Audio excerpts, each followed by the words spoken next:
All right, let's get this thing going here.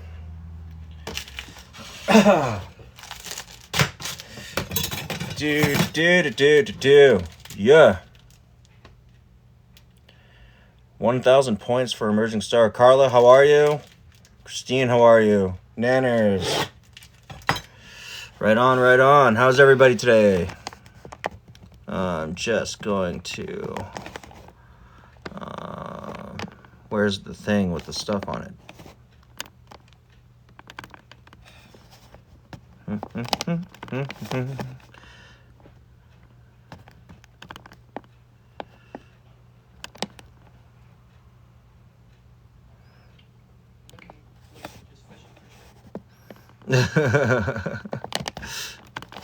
Right on, right on. How's everybody doing? How are you?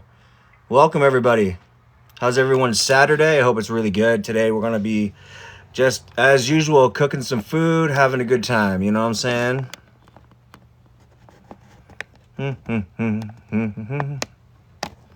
Cool. Cool. Yeah, you automatically come up as a moderator. So I don't have to change that. All right. So right now, I'm going to go ahead and get started on some the dessert first. Today I'm going to be using, instead of just using... say again? What are you making? Why are you raw dogging us? All right, so today... 1 second. So today I'm going to be working on... I have a slow roasted pork, kind of a char siu flavored pork that I have going in the oven right now. I've been roasting that since... What time is it? 4. So I've been roasting that for roughly about 6 hours or so since I got home, and that's in the oven right now. Still slow roasting, so I want to get around to that. It's been cooking at roughly about 220 degrees, really slow, really low. Hey, thanks for the likes, guys. I appreciate it. So yeah, that's going to be going. I'm going to do it with a little bit of just pan roasted garlic butter broccoli. So because these are really cheap right now, they're in season, so you might as well just utilize them. And then I'm also going to add a little bit of celery to that as well, and I'm going to garnish with a little bit of green onions as well. Hey, Bora Bora, hey, welcome, dude. How's it going out there? Caitlin, hey, how nice to see you. Happy Saturday. Good for joining us. And then I'm also going to be doing a Montreal spiced potato. So I'm just going to give that a quick pan roast. It's going to be nice and crispy. Joe Coy, I wish. That guy's class, man. Yeah, so I'm just going to be doing that. And then for dessert, I'm going to be doing a banana Q, like a Filipino banana Q, which is what I'm going to start on right now. Essentially, all I'm using right now is the spring roll pastry, right? Same thing as a spring roll wrap. It's just a little bit softer. There is a difference. And when you're dealing with stuff like this, ideally you'll want to just separate them out right away, so then you're not kind of fudging with them while you're trying to get this kind of stuff done. Right on. So anybody that's new to the stream, welcome. Thank you so much for joining us. If you can, hit that like button for me. It helps me with the algorithm, as well as it gets me in front of eyes like yourselves, people that want to watch food, talk about food, food culture, recipes, stuff like that. So again, if you guys got any questions about food or anything like that, just go ahead, leave the questions in the comments. I will try to answer them best that I can. Right on, guys. Canadian man, thank you so much for the likes. Welcome to the stream. Taco tonight? Not tacos. I will do a taco night, though. Most likely on a Tuesday stream. What's this? Gohan. So tonight, yeah, I'm going to be working on some banana Qs for my dessert right now. It's just spring roll wrappers, bananas, a little bit of brown sugar, and probably a smear of... what do you call it? And probably a smear of like a little bit of peanut sauce that I have, a peanut ganache that I made a couple days ago. So I might use that as a binder. What? Mad shit stains, yeah. Young guy, hey, thanks, man. I appreciate it. Yeah, you know, I'm just trying to get my fucking food out there, trying to encourage people to get their hands dirty, you know. Get in the kitchen, get cooking, you know what I'm saying? Fernando, thank you so much for the like or for the follow. I appreciate it. Schmear. Yeah. Yeah, you know how I do. I love plating with the schmear on the plate. A+ word choice. It's industry words, man. Damn.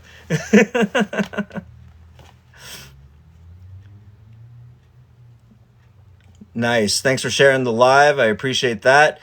Welcome everybody to the live. I appreciate you guys for joining. BK, thank you so much for the follow.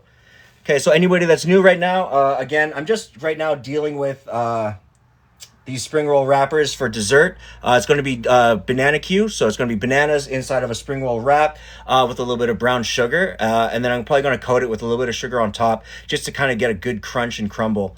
For dinner tonight, I have a wicked char siu based pork loin that's been roasting since it's 4 o'clock now my time. I've had it in since roughly about 10 a.m. So I had that roasting right now. It's still in the oven at about 220 degrees. So when it comes out, it'll be really nice, really juicy. And the fat should be slowly and nicely rendered. So all the flavors should be kind of transparent through the roast. And I will show you guys how to plate that. Alongside it, I'm going to be doing a simple pan-fried Montreal potato, as well as I'm going to be doing just like a pan-roasted butter and garlic, red onion, and broccoli with a bit of celery, just to have a little bit of veg on the side there. Nice, nice. How's everybody else today? How's your Saturdays, guys? I hope you're having a really good weekend. The weather really got turned up today. It's a little windy where we are, but man, it's fire. It's, you know what I mean? I haven't been able to walk outside with just a hoodie in so long. Okay. Sorry that this is like the most boring part. It's mostly just the processing. When you get past this, everything else kind of moves a little bit quickly, or moves a little bit more quickly. Nice. Thanks, Caitlin. I appreciate that. All right. So I think I'm probably going to end up doing... There's like 20 sheets. Also, what's awesome about these spring roll wraps is that if you can find them in your grocery store, most grocery stores will have them in the freezer aisle. Like usually, like some grocery stores will have like a dedicated Asian aisle in like their freezer section. You can find these about 20 wraps worth is about $1.20, right? So it works out to be really cheap. But the best part is you can, if you like deep fried things, I'll be real, you can stuff these with pretty much anything. I think one day I probably will do a deep fried ice cream inside of a spring roll. I think that'll be fire. As well as I do have a recipe that I adapted from one of my old franchise restaurants, where it's basically it's just it's like a crispy stuffed mashed potato. Sheets. Yeah. Yardy, thanks so much for the follow. I appreciate it. Yeah, and as well, if you guys can go ahead and hit that like button for me, it really helps me in the algorithm, as well as it helps me get in front of eyes like yourselves. Straight up, just because, I really want to keep continuing to help people who are like-minded, who love food, who want to talk about food culture, recipes, restaurants, stuff like that. So, as well, if you guys got any questions about food, about recipes that you really want to try, or you need opinions on ways to adapt your recipes currently, go ahead, leave them in the comments below, or feel free to DM me. I'll be always trying to help out people with their food journey. I worked at a stir-fry restaurant, and we gave those on the side to wrap. Yes. But these are not necessarily... wait, hold on. The stir fry, I see. It's what you're probably thinking, because these are spring roll wraps. What you're probably thinking of, it's more like a crepe or a pancake. It's the same stuff that's been served with like Peking duck, I assume. Bones, thanks so much for the follow. But those are always fired. The best part about those wraps particularly is that they don't not only can be fried or steamed, they can also be deep fried and oven baked at the same time.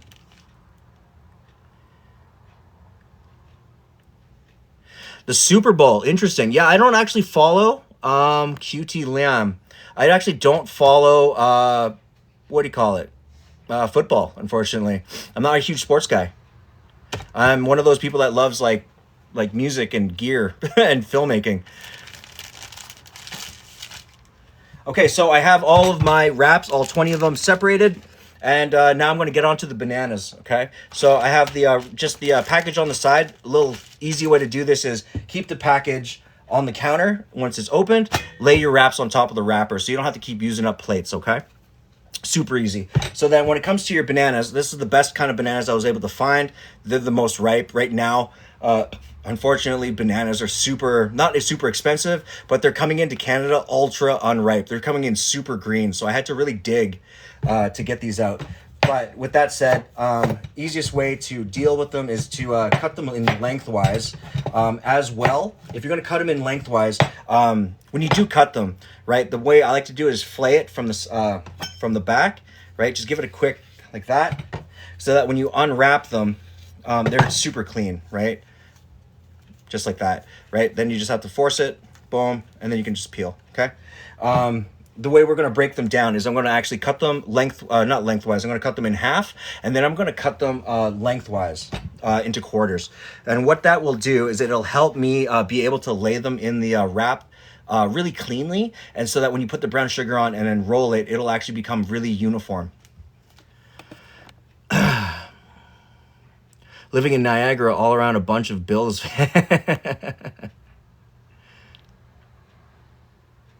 Seahawks, hey, right on. Yeah, we got a homegirl that's also super into the Seahawks, I think. Yep. All right, so I'm just going to go ahead and just throw these bad boys on the side. Yeah, this for now. That'll do. Okay, so I'm going to break down the other 3 bananas. And the best part about this banana queue, guys, is that it's really quick. It's a really easy dessert. That's why it's also super popular, super famous in the Philippines. It's something that I grew up with personally. As well as things like halo halo, but I think I'm going to wait till the summertime before I do a recipe like that, because I do have several, additions like it. So I'm just going to go ahead, break these down, boom.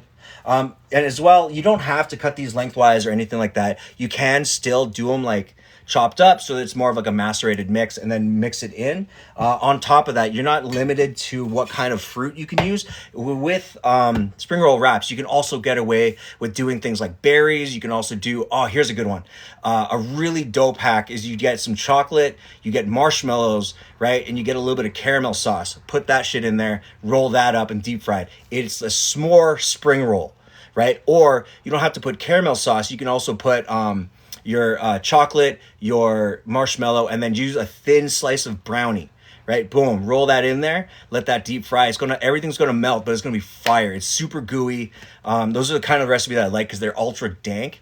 At the same time, they don't cost any money. You know what I'm saying? You can keep them super cheap, super kind of universal, and that's the best part about working with spring roll wraps. But in this case, again, I like using the base of bananas strictly because bananas have a lot of both texture, flavor. When you mix it with the brown sugar as well, it's going to give it a little oomph. Being so simple. So I'll show you guys how cooking in this outfit. Yeah, well, I got to wear my Tapatio shirt. You know what I'm saying? Yeah, the Stampeders are like just here type thing. So I'm going to be just cutting up these guys, rolling up my spring rolls, and we'll get through the rest of this dinner. Okay, so I'm gonna actually just put this to the side for now. I don't need that. Okay, what time is it? 4:15. I'm probably gonna pull my roast in approximately 10 to 15 minutes as well.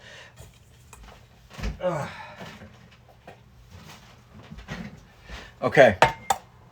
So, for the bananas, you'll get the lengths, cut them in half like that. Then you're actually just going to go ahead and quarter these lengthwise. Okay? So then you end up with nice strips. If they're a little bit bigger, I highly recommend just break them down just a little bit more. You're going to put roughly about 2 lengths worth into your wraps. Yeah. Just because you do want it to still be relatively dense, because again, it's going to inflate, and then once it cools down, it'll shrink around your bananas.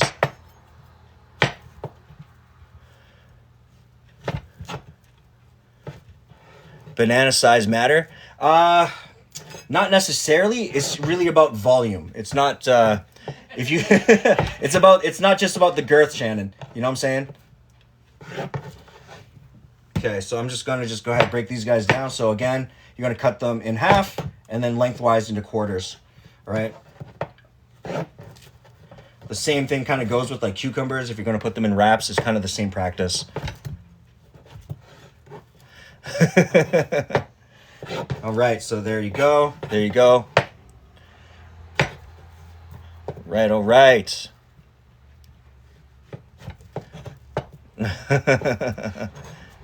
Yeah, right on, right on. Thanks to guys for joining the live. I appreciate you. Also, if you get a chance, hit that like button for me as much as you can. It helps me in the algorithm, gets me in front of eyes just like yourselves, people that are like-minded, want to talk about food culture, things like that. And also, if you do get a chance and you are happy with this live stream, please, if you can, share the live stream, right?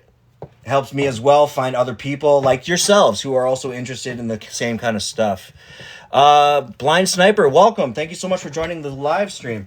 Right now I'm working on banana Q for dessert. So it's just spring roll wrapper stuff with a little bit of sliced banana. It's going to be hit with a little bit of brown sugar, allowed to rest, and we're going to fry that thing. In the oven right now, I've had for about 6.5 hours, slow roasted a pork loin. Seasoned lightly with a bit of char siu marinade. So it's going to be a char siu flavored kind of pork loin. I'm going to slice that thin. I'm going to pull it, let it rest, slice it thin. And then for the veg, I'm going to be doing a little bit of pan-seared broccoli, a little bit of red onion, a little bit of celery, with a little bit of garlic and butter. Okay, and then on the carb side, I'm going to be doing a nice seasoned and spiced Montreal potato. Yeah, it should be all right. It's one of those things that's super crispy. Blind Sniper, thanks so much for the follow, man. I really appreciate it.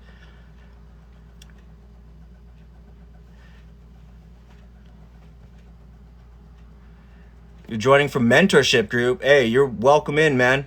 Everyone's welcome in here. Yeah! People from Mentorship! Right on, dude. Do you know them? Yes! Hey, Wildcat, welcome, man. I appreciate you guys for joining us. Thanks so much for joining the live. Caitlin, thank you so much for the gifts, dude. I really appreciate it. Wildcat, thanks so much again also for the rose. Right on. So I got all my bananas all chopped up, ready to go. So I'm just going to go ahead and put them into a bowl that I got here. All right. And then I'm going to go ahead and start stuffing out the spring roll wraps. We'll see how many I can get out of this. Someone's asking how you're live with such low follower count. How do I go live with 313? Okay, so I get that question a lot, and what it is that I actually went ahead and joined I applied for a TikTok run a TikTok run agency that allows for creators to jump on if they have a product. So what that means is that since I've been live streaming on Instagram and I've been doing the whole YouTube thing for the last 10 years, I've been able to showcase like my portfolio per se, and then showcase what kind of product I want to bring in front of the masses. So they've been able to enable me to get onto live sessions on TikTok, because I find that's going to be the next wave, or is the next wave of people finding followership, newer followership as well. Yeah, and that's pretty much it. So I've been just doing this, seeing how that kind of turns out.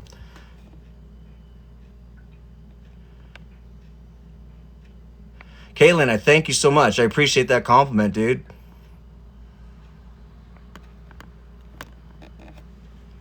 Right on. Hey, thanks for the cloud bread. Thanks for the roses. Okay, so when it comes to stuffing the, I need actually just one of these. Okay, a little bit of cold water. Okay, so when it comes to stuffing your spring roll wrap, the real secret here is that you don't overstuff it. That's one of the bigger things that a lot of people do, is that it becomes a little bit too full, and that when it cooks, the steam actually breaks the spring roll wrapper. So there's a fine line of not enough and too much, okay? So that's why I always say, like, if you're gonna go with 2, you can actually, in this case, get away with probably 3, actually. That actually would be the right amount, okay? You're gonna do 3 in a staggered position, just like this. So it kind of covers out the total length of the spring roll wrap. You're gonna hit it with just a little bit of brown sugar, okay? Just like that, because then when you fry it, it'll actually start to caramelize, and once it's caramelized, it'll break down the banana even more, and then you're actually going to have a, what do you call it, a very caramelized, very sumptuous banana, okay? So also, when you do it, be as careful as you can not to break the wrap. And then with your cold water, right, you're gonna dip your fingers in, and then you're just gonna moisten out the corner, and then roll it up, just like that. All right. And then on the side here, I just have a greased pan. So what I did is I just sprayed this, it's not pan, sorry, plate. I just greased this plate with just a bit of like Pam spray, just so that while it's resting and allowing that seal to completely seal up. Gemini, hi, thanks for coming in, man. I appreciate you for being here. So while that's resting, the seal will then seal to the glutens in it will naturally seal the pastry itself together.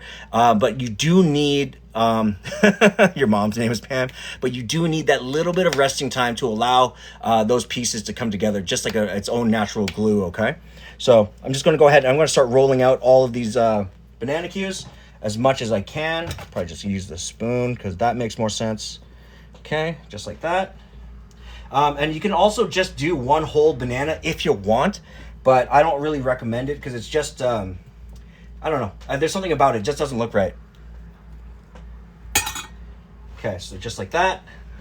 Little sprinkle of brown sugar, right? Again, you don't need a crazy amount of it. You just need enough to cover the base, because once it melts in the fryer, it will become all amalgamated, but if you have too much, it's going to leak into your oil, and then you're going to get splattering, as well as you potentially might end up burning your oil. Okay, so again, that water creates this really nice seal, right? Just like that. And you're going to let that thing rest right there. Okay. And I think for the live stream, how much time is it? It's still early. Yeah, I'll probably end up doing like maybe 5 or 6 of these, maybe 8, just so I have, because I really want to serve roughly, I really kind of want to serve maybe 2 for an actual dessert when I plate it. Okay, and then you'll see the way that I like to plate it, because I also like this thing fresh, but I also like it fresh, sliced, and then served with a little bit of ice cream. I think that's really, really great. Yes, it is just the brown sugar. Because again, all the components that will be served with it will, will equal like a certain amount of flavor and creaminess, which is really, really nice. Okay, so just roll that guy up there. Boom, soak the corners. Just like that. Okay. Okay, do you recommend me to edge to baby Gronk to Riz a level 10 Gyat? To be honest with you, it really depends on how many penny candies you buy from the dollar store to encourage the edge, right? Because in order to lure in the baby Gronk to Riz it, I would believe that you need at least to spend $12, $13 in penny candies, or if you buy the bags of 5-cent candies and then put 3 or 4 bags together, that will give you the better result. 13 hours is like a solid, damn, that's a long day. Woof. Yeah, Gemini asked, why is Canada so far away? It's because we're the Great White North. Ha. Yes. Yeah. If y'all haven't been to Canada, give it a try. Sometimes it makes your face hurt. Yeah, and for all the other Canadians that are in here, hey, you know what I'm saying? Y'all know what I'm talking about. Iron Maiden, hey, welcome, brother. Good to see you, man. How are you? How's your Saturday gone? Not gonna lie, I do say like a lot. Like a lot. Hell yeah. Okay, so I'm just going to go ahead, push these down, because what you will see is that there's you'll see it protrude. If you do it too quickly, I wrote out what you do is you risk breaking the wrap itself. So, yeah. I'm just trying to do it as quickly as I can without just blowing up a whole bunch of these things. Saturday, that's good, man. Yeah, it's been a pretty chill day for us. Weather's been gorgeous today. It's a little windy, but I think we're getting like a Chinook or something. So even the wind is actually quite nice, quite warm.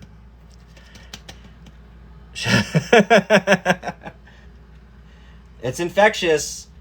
You know what I mean? You come to Canada for a little while, or you know a Canadian, you'll be saying A real quick. Maple Leaf Power Strong.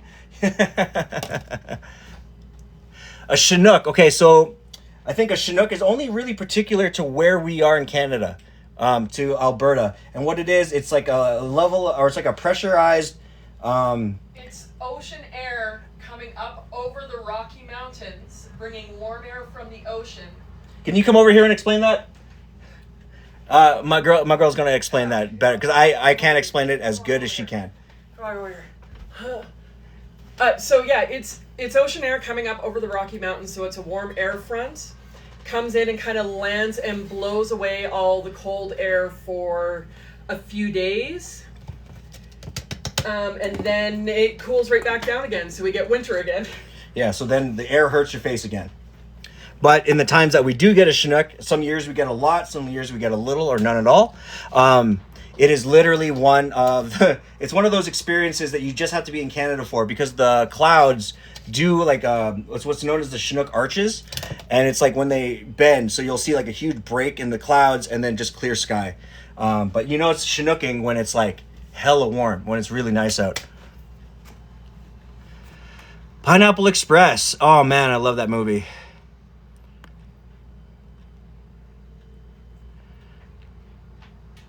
Frosty, hey, how you doing? Welcome to the live stream. I am in Calgary, Alberta. How about you?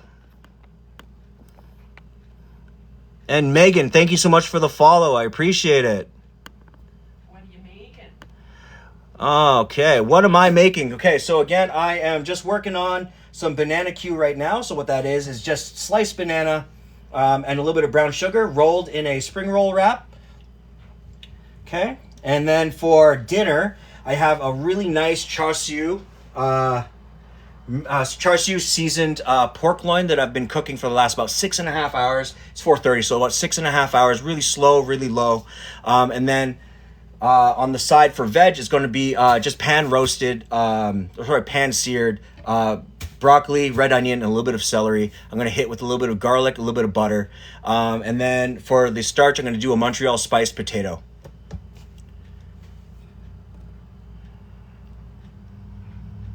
Yes, a dessert spring roll. You got it.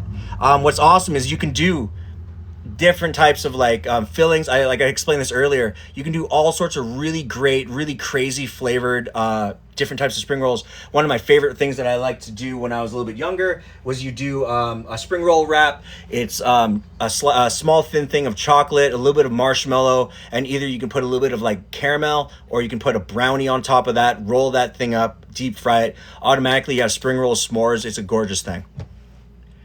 Right on, right on. And welcome everybody that's new. I appreciate you guys for joining us on the live. Thank you so much. If you guys get a chance, hit that like button for me. Again, hitting the likes helps me in the algorithm, helps me find other like-minded people like yourselves who want to talk about food culture, restaurants, recipes, stuff like that. As well, if you guys get a chance to share this live, because if you guys are here and like the live, I assume the people that you share it with will also enjoy this kind of live as well. Chasing Charge, thanks so much for the follow. Frosty, thanks so much for the follow. Appreciate you guys for being here. Okay, so I got a little bit of oil going. So right now, I'm actually going to put this to the side, and I'm just going to get this going here. So I'm just going to put a little bit of water in a pan.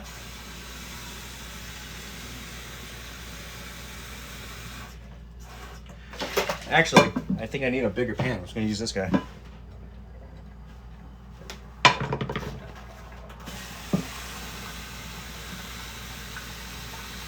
Lucian, thanks so much for the follow. I appreciate it. Okay. So, since you're asking as well, again, I am just making, right now I just finished making up a little bit of banana Q. So that's just bananas and brown sugar. Yeah, it's just bananas and brown sugar wrapped in a in a spring roll wrap, which is going to be really it's going to be deep fried, so it's going to be really caramelized and kind of creamy from the banana. So that's going to be served with a hit of ice cream on the end, but and a couple of other things.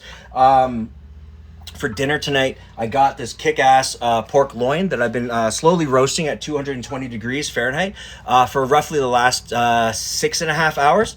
I'm going to slice that off and serve it over top of some pan seared broccoli, a little bit of red onion, a little bit of celery, and a bit of butter and garlic. okay? And then for the carb, I'm going to be doing a, what do you call it? Like a crispy potato, Montreal spiced potato. Yeah, it should be not too bad. Should be nice, kind of mostly fresh, really kind of textural, as well as kind of crispy as well. I really like crispy notes with seasoning notes. Williamsburg, thanks so much, man. Thank you guys. I appreciate it. Welcome. Welcome to the live stream. Again, anybody that is new to the stream right now, if you can do me a solid, hit that like button for me. Again, it helps me in the algorithm.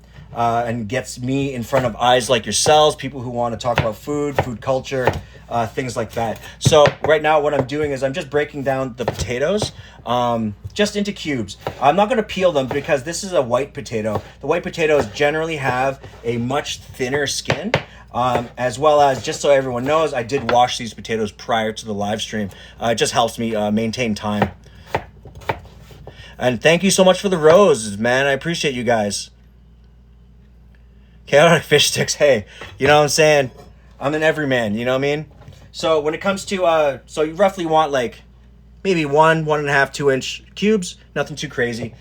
So when you're dealing with potatoes, a really good way to get the best amount of that starch out, because right now I'm really trying to make sure that when I deal with potatoes, I'm trying, especially if I'm gonna give them a pan fry, is work out a bunch of the starches ahead of time, so that when you when it's time, once you've boiled them, you've allowed them to rest and drain, when you go directly to the pan, they won't stick, right? Working out a bunch of the gluten and a bunch of the stuff that makes it really, really sticky, super important for getting a really good crisp. Yeah, some of the TikToks that are out there on the internet right now is crazy. What are starches? Okay, so starches is so it's basically like the glutinous parts of starchy vegetables, as well as like things like rice. They're not necessarily gluten, but what starches do is that they kind of promote stickiness, as well as they release a certain amount of, I'm not going to say water content, but it's a starch content. And what it is very similar to things like flour and stuff like that. So if you're not using a non-stick pan, those starches inadvertently burn in the pan, and then that's what creates sticking to your pan. It's the same reason that if you overmix mashed potatoes, they won't be lumpy and they'll be really smooth, but if you leave them and allow them to rest between like 10-15 minutes, you'll start to get them to be really pasty. They'll become really, really not necessarily dense, but like they'll become like glue, and that is the starch being released into I do have a really good pork belly recipe. If you want that recipe, hit me up in the DM if you could, just to remind me, and let me know that you're looking for that pork belly recipe. I have an insane pork belly recipe, actually. It's the same recipe I've used for the last 10-15 years now. As long as your oven can go down as low as it can. It really requires like a 16, 18, 20 hour cook time, okay? But the flavor profile is amazing. Yeah, it's the same recipe, actually, I hand off to a lot of my friends, and it's the same recipe they inadvertently just end up using. Perfect, yeah. As long as you can go really low, and you have the level of liquid. Lindsay, thanks so much for the follow. I appreciate it. Welcome to the live stream. Yeah, as long as it goes low and you have a good amount of liquid and spices in it, especially like, because I deal with like pork belly with Asian spices, so Chinese 5-spice, cloves, star anise, cardamom, stuff like that. Frosty, you have a good rest of your day, dude. I will catch you around, okay? Don't be a stranger. Yeah, stuff like that. All of those flavor profiles over a long period of time create the best pork belly, or even like pork shoulder as well. And the best part is when you have all that excess liquid, you can put that into a pan, reduce that down, and you can use that as a glaze. Things for like mushu wraps, or like Chinese pancake wraps with a bit of green onion and celery, as well as a bit of hoisin.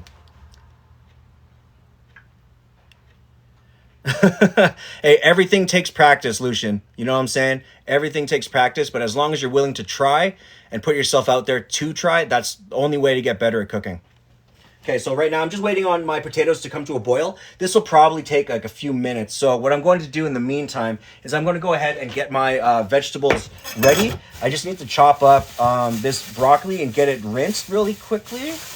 And it's important to notice that I went ahead and had to try to find the broccoli with the longer stems. A lot of the time you're going to get the heads that have the shorter stem and the shorter length to the root. Asking about cutting boards? Yes, pork belly is bacon.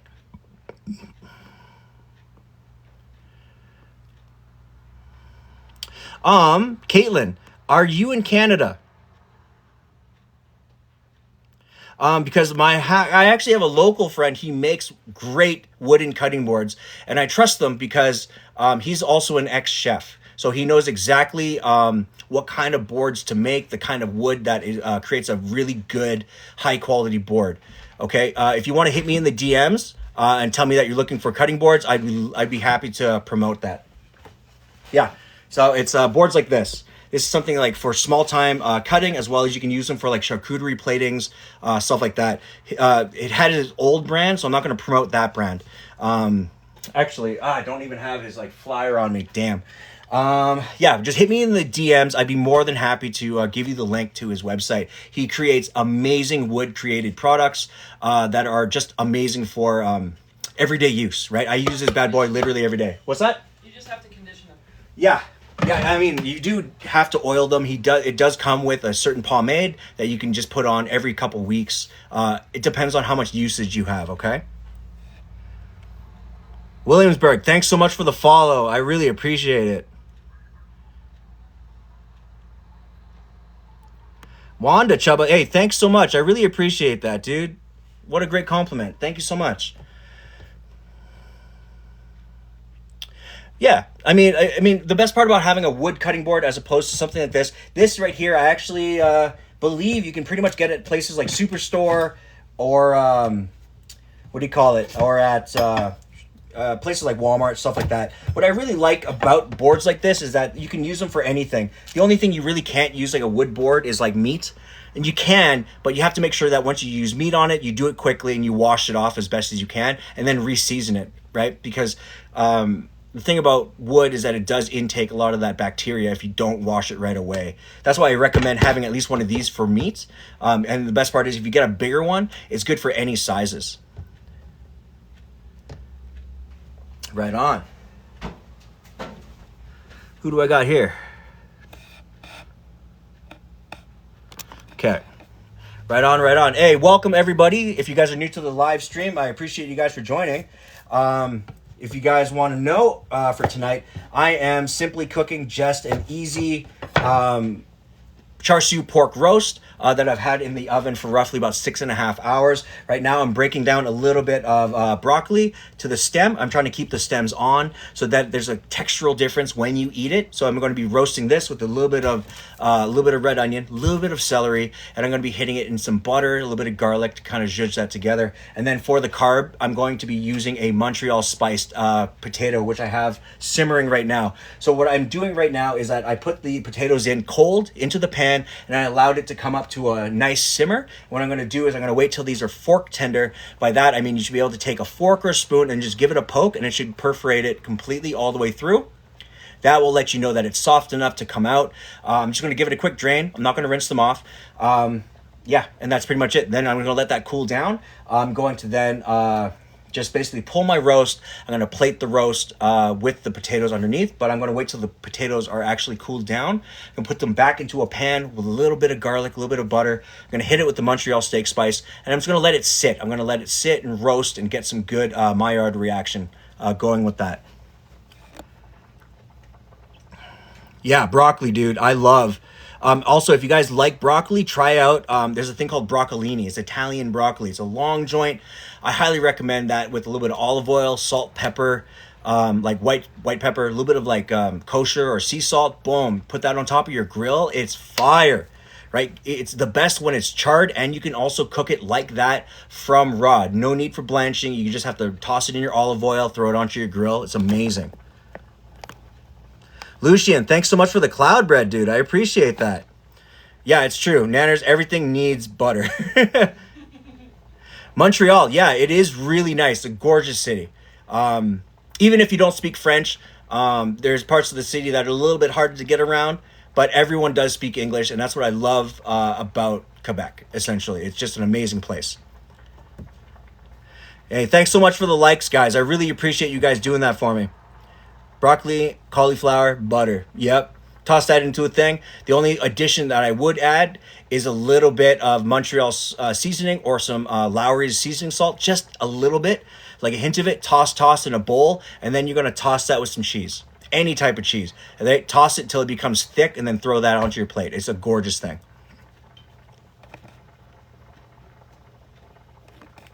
Yeah. Welcome everybody else to the live. I appreciate it. As well, if you guys get a chance, Anita, thanks so much for the follow. I appreciate it. If you guys also get a chance, hit that like button for me. It helps me in the algorithm. As well, if you guys are here, more likely share my live stream, because if you're here, I know the people that you're friends with will be here as well. Okay, so I'm close on the potatoes. I'd say another 3-4 minutes. We're almost there. Right? You notice that it was almost seamless to throw that in. So I'm just going to continue breaking down my broccoli. Right? And the best part about broccoli is you don't really have to slice it. Right? Again, I'm trying to maintain broccoli florets. And just trying to maintain a good size. So that size is pretty good to me. Right? Because then when you sear it, it should break down really, really quickly. The best part about broccoli, especially when you have the lengths, I'm trying to maintain the crunch, is that you break it. Okay, easiest thing to deal with on the planet, right? So again, you're just going to just break them apart. You don't have to actually slice them if you don't want to, because again, I'm just trying to maintain textural differences with the vegetables, right? Because if everything's uniform with your veg, it's kind of boring. So I just wanted to make sure that I am encouraging kind of different profiles that are in the vegetables themselves. Okay, so I'm just going to go ahead and toss those in. Boom. Toss these. That's a good size. Toss that. Throw this guy in. And boom. But also, if you can't get fresh broccoli, you can use any other type of veg as long as you want to pan sear it or roast it in the oven with a bit of seasoning, okay? Yeah, I ain't hating on anybody that wants to get their vegetables in. Wanda Chuba, thanks so much for sharing the live, dude. I appreciate it. Okay, so just going to clear this guy off right now. Nothing too crazy. Okay, now I'm going to plate the pork as well tonight 2 ways. Just because I know some people really, like if you really think about the reality, some people really don't have time to be like cutting up their potatoes and boiling it, all that stuff. Almost there. So instead, I'm also going to do it with fries. You could also, if you don't have French fries, you could use frozen broccoli. To be perfectly honest, it really will come down to nice. Professional racing is fire. It's so fun. I don't mind frozen things because in the reality, a lot of people are super busy. I'm not judging them because again, it's really however you want to get to it. The problem I have with frozen vegetables, in essence, other than beans like corn, other types of legumes, edamame beans, things that are hard like carrots and stuff like that should be just fine. The problem with softer veg and softer things is that they when they're frozen, it's what's known as IQF, which is individually quick frozen, and defrosting it, it does hit different, and defrosting it also releases a lot of that water content, and it just becomes extremely mushy. That's the problem with frozen veg in total, is that it's quality wise, it's not as good as coming from fresh. But if you guys don't have access to that, or just don't have the time to be cutting up stuff, just do that. I mean, it's not a big deal. You know what I'm saying? Everyone's got to get fed, but as long as the dish that you put out in front of your family or your friends or yourself, you are happy with, right? Because at the end of the day, remember, we're all just trying to have a damn good meal, right? As long as whatever direction we have to take to get there, that's it, right? Let's get there. Yeah, because again, I'm not a big fan of like certain mushy things, but at the same time, like I know some people that just have 3 kids, 2 jobs, single parent, you know what I mean? They ain't got time. They just want to get to it, you know what I'm saying? And as long as they can still provide a healthy meal somewhere. And frozen veg is still good, because remember, all veg, when it's IQF'd, is actually picked and then IQF'd at the peak of its season. So usually with no preservatives, stuff like that. Okay, so give that a quick poke. Yeah, we're almost there.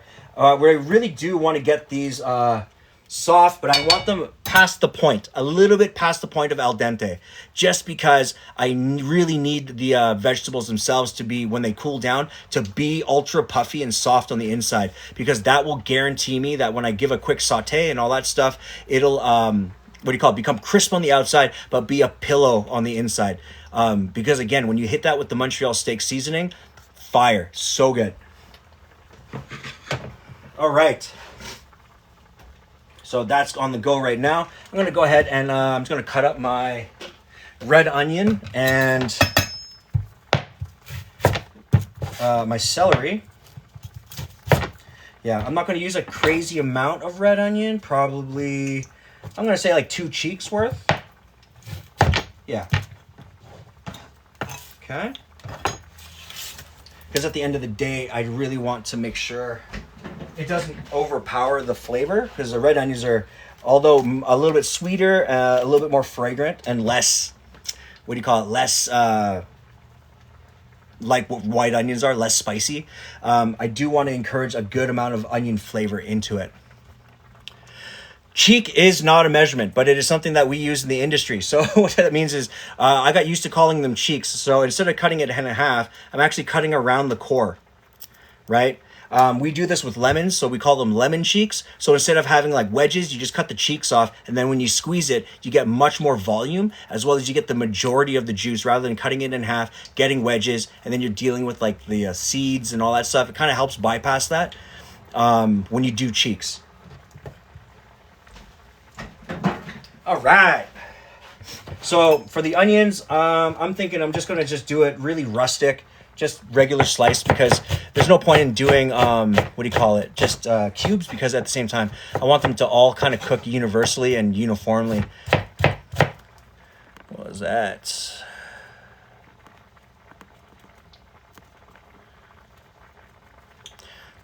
Puzzle Noodle. Hey, thanks so much for the follow. I appreciate it. What's that? The knife and licking. Oh, man. You know I'm used to it. Again, things like that it's kind of hard learned over time, you know what I'm saying? Alexis, thanks so much for the follow as well. I appreciate it. Thanks for joining us, guys. Yeah.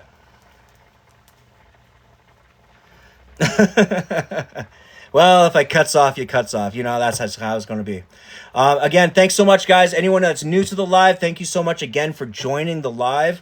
Tonight, right now, I'm just cooking up some potatoes. They're just simmering till soft. I'm going to turn those into a Montreal Spiced pan-seared potatoes. On the side of that, I'm going to be doing some nice garlic butter veg, which is the broccoli, red onions, and a little bit of celery.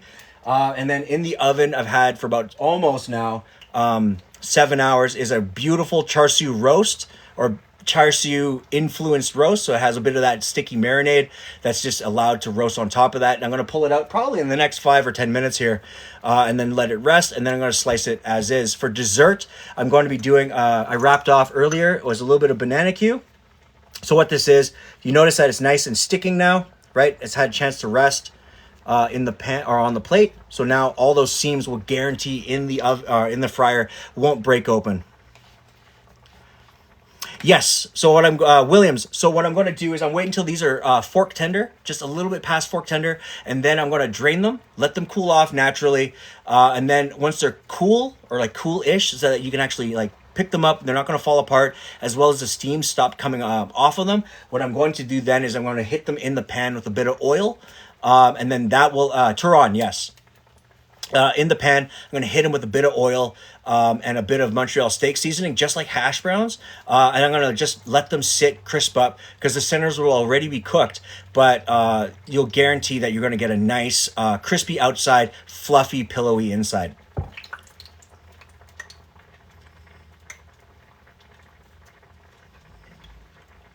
Yeah, so it should be nice. And then the Turon, or the banana Q, I'm going to just give a quick deep fry. These have just bananas and brown sugar. The best part about deep frying it is when you deep fry it, it crisps out the outside, but at the same time, it still caramelizes the brown sugar on the inside, so the molasses and the sugar have a chance to melt and amalgamate with that banana while softening the banana. So when you get this fresh product, when it rests, it clumps together just on the inside, nice and beautiful. So it'll be crispy on the outside, really, really soft and gooey on the inside. And then I'm going to serve it on top of a plate with probably ube ice cream if I have it, or maybe a smear of like chocolate ganache or something there with a bunch of garnishes. So I'll show you guys how to plate this when I get to the dessert as well, okay? Okay, good.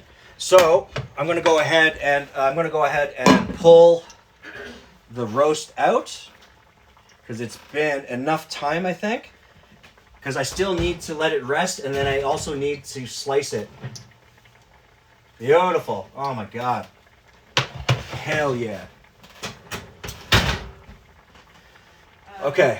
Kat's just asking for a quick refresh on what you're making.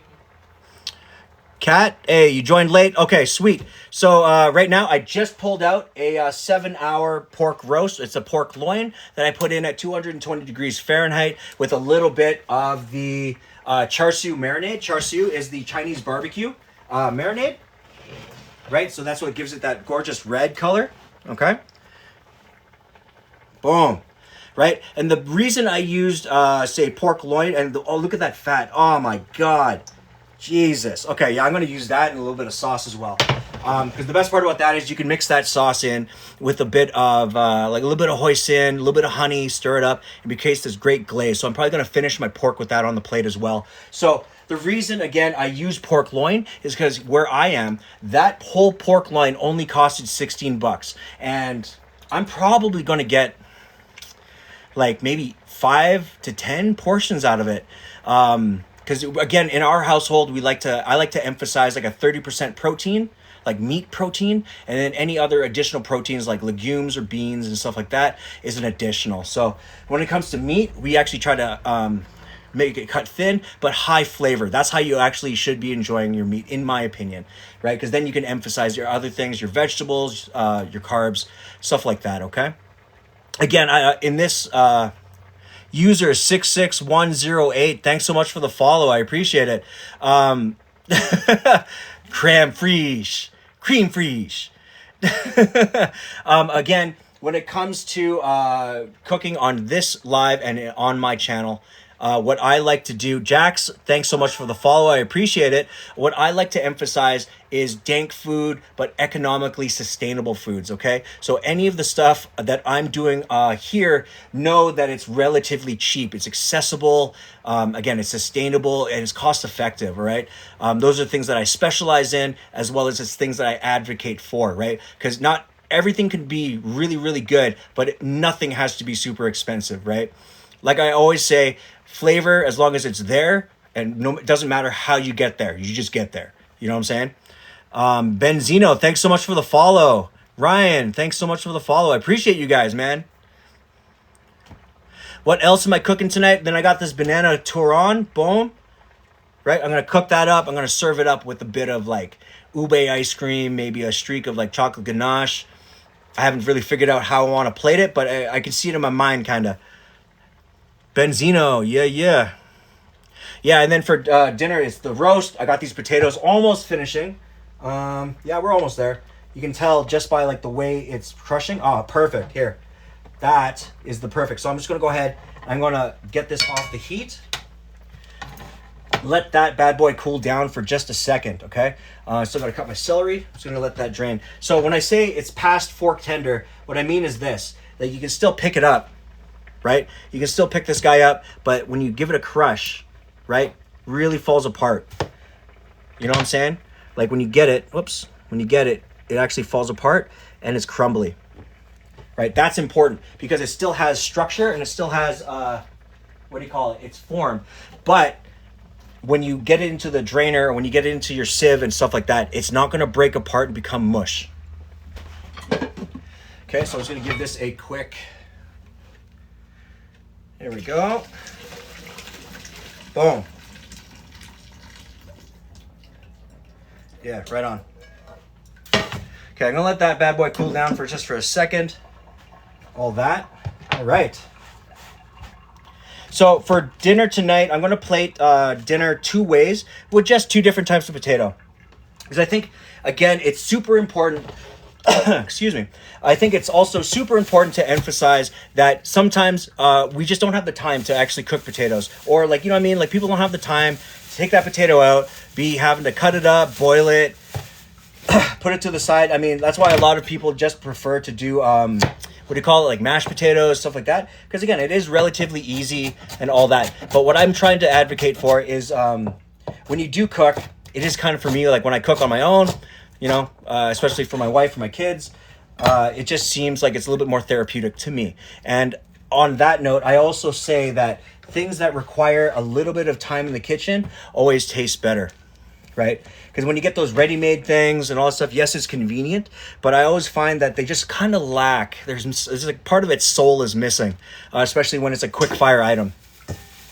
So, but I mean, again, I'm not judging anybody that goes that direction because, you know, whatever's easier for you guys to do out there, it's really, as long as you're enjoying what you're eating and that you're able to eat, that's really the key here. Right on. Okay, so right now I'm just working on cutting up my just celery just into angles, roughly, I'd say 1/2 inch, maybe 1/4 inch. Yeah, nothing too serious, right? Because again, uniform sizes will help me be able to, when I do the stir fry, when I do the fry up with a bit of butter, that's what's going to get me, accessibility is important. Absolutely. Yeah, so again, it's just, the uniform size and all that stuff will allow for a really good, even and quick cook time. Okay, and then while I have this, boom. Okay, I'm just gonna dry that bowl out. While I have this, I also bought this. This right here was $1.50. It's a whole ass starfruit. The real thing is, I don't see, it is super underripe too. But what I like about super underripe is that it's very tart. I never usually use these, in all honesty, for a lot of things. But what I will use it for is that, gorgeous, yeah, you see the inside? So it's a mixture of like, when you think of starfruit, you think of like the flavor profile of both a kiwi, a pear, you know what I'm saying? And something else. There's something sour about it, which I kind of love because then you can actually reutilize it for something. Like the best part about these is we used to candy them at one of my restaurants. We used to just lightly dehydrate it, rehydrate it in simple syrup, and allow those things to dry. So then you have a candied starfruit, right? Which is gorgeous. So what I was planning on doing with this tonight is that I'm probably going to end up candying it later just because I'm going to end up with a bit of leftover. But what I was thinking for the Turon, like the banana Q, is I'm actually going to use probably 3 or 4 of these, maybe 2. Yeah, 2 or 3. I'm going to use these as a gorgeous kind of a garnish. Again, for anybody that loves cooking at home, I highly recommend plate your food. Right? Because when you really think about the food that you give to your family, the food that you give to your friends, the little additions are really what make it seem, or what really showcase that you care, right? At the end of the day, if people are going to be eating your food, my thing has always been that if you're going to eat my food, I want you to really enjoy it, right? I really want to make sure I go the 2-3 minutes out of my way to make sure that when I put that plate down, it is an artistic piece of me that you are then going to consume. Yeah, the flavors can be. One of the coolest things you can do with starfruit too is you can soak this motherfucker in like Kool-Aid, like a double vat Kool-Aid. So what you're going to do is like a double strong Kool-Aid and let this sit in there. It's going to take on, just like those Kool-Aid pickles, it's going to take on all that flavor, right? So you're going to have the tartness of like both a kiwi and a little bit of pear mixed with like a red Kool-Aid, a grape Kool-Aid, the blue Kool-Aid. I think it's really hilarious. But you can also pickle these, which is also great. So it acts like a cucumber in many ways, right? But it'll really come down to how ripe it is. Perfect. Potatoes are looking good.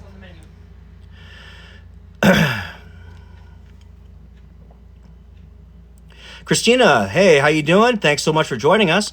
Okay, so for tonight, right now, I just pulled out my char siu flavored pork loin roast. So that's been in for roughly about 7 hours. I'm just letting that rest, allow all the fat to kind of reconstitute back into the meat before I slice it. On the side, I'm going to be doing a little bit of Montreal spiced potatoes, which I then just finished boiling. Now I'm just letting it rest. So then you got these nice soft potatoes that are both they're like hash browns. So they're soft, and when you give them a quick fry, they'll crisp up really, really nicely. Then I'm going to season those with a bit of, probably a bit of garlic, a little bit of Montreal steak seasoning, toss. I'm going to put that on top of the plate. Then for the veg, what are you saying here? Yeah, then for the veg, I'm going to be doing a little bit of pan-seared broccoli, a little bit of celery, a little bit of red onion, in some butter and a little bit of garlic tossed, and then I'm just going to serve that as is. And to finish the pork, since the pork itself has this amazing amount of rendering fat, because the pork loin always indicatively has a good amount of fat cap on it. And with the slow amount of cook time, you can see all that residual fat come out. And it's gorgeous because it's been mixed in slightly with the char siu marinade. Nice. So yeah, it has a good amount of sweetness, a little bit of that sodium. So what I'm thinking is I'm going to take that, mix it with a little bit extra soy sauce, some sesame oil, a little bit of honey, and I'm going to blend it together to create like a kind of an emulsion, like a sweet soy and sesame emulsion. And that will be what I top it off with, and probably finish it with a little bit of green onions as well. Yeah, I think it should be all right. Something simple, you know what I'm saying?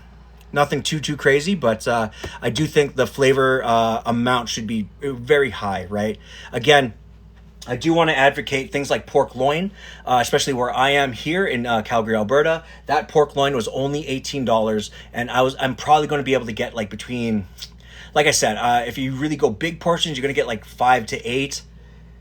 Yeah, 5 to 8 portions out of it. If you want to go smaller portions on the meat, you can get literally like 10, maybe even 15 portions out of it. And that, to me, is very sustainable, very good economic cost, because I'm not going to use all this roast tonight. What I'm going to do is I'm probably going to cut it lengthwise and into quarters, right? So you have 4 pieces. I'm going to take the other 3 pieces. I'm going to keep the quarter for tonight, slice it, and that's what's going to be the base of the plate, because I also like plating and slicing the meat so that when you cross grain cut, it breaks the fibers and it creates a really supple, really tender pork.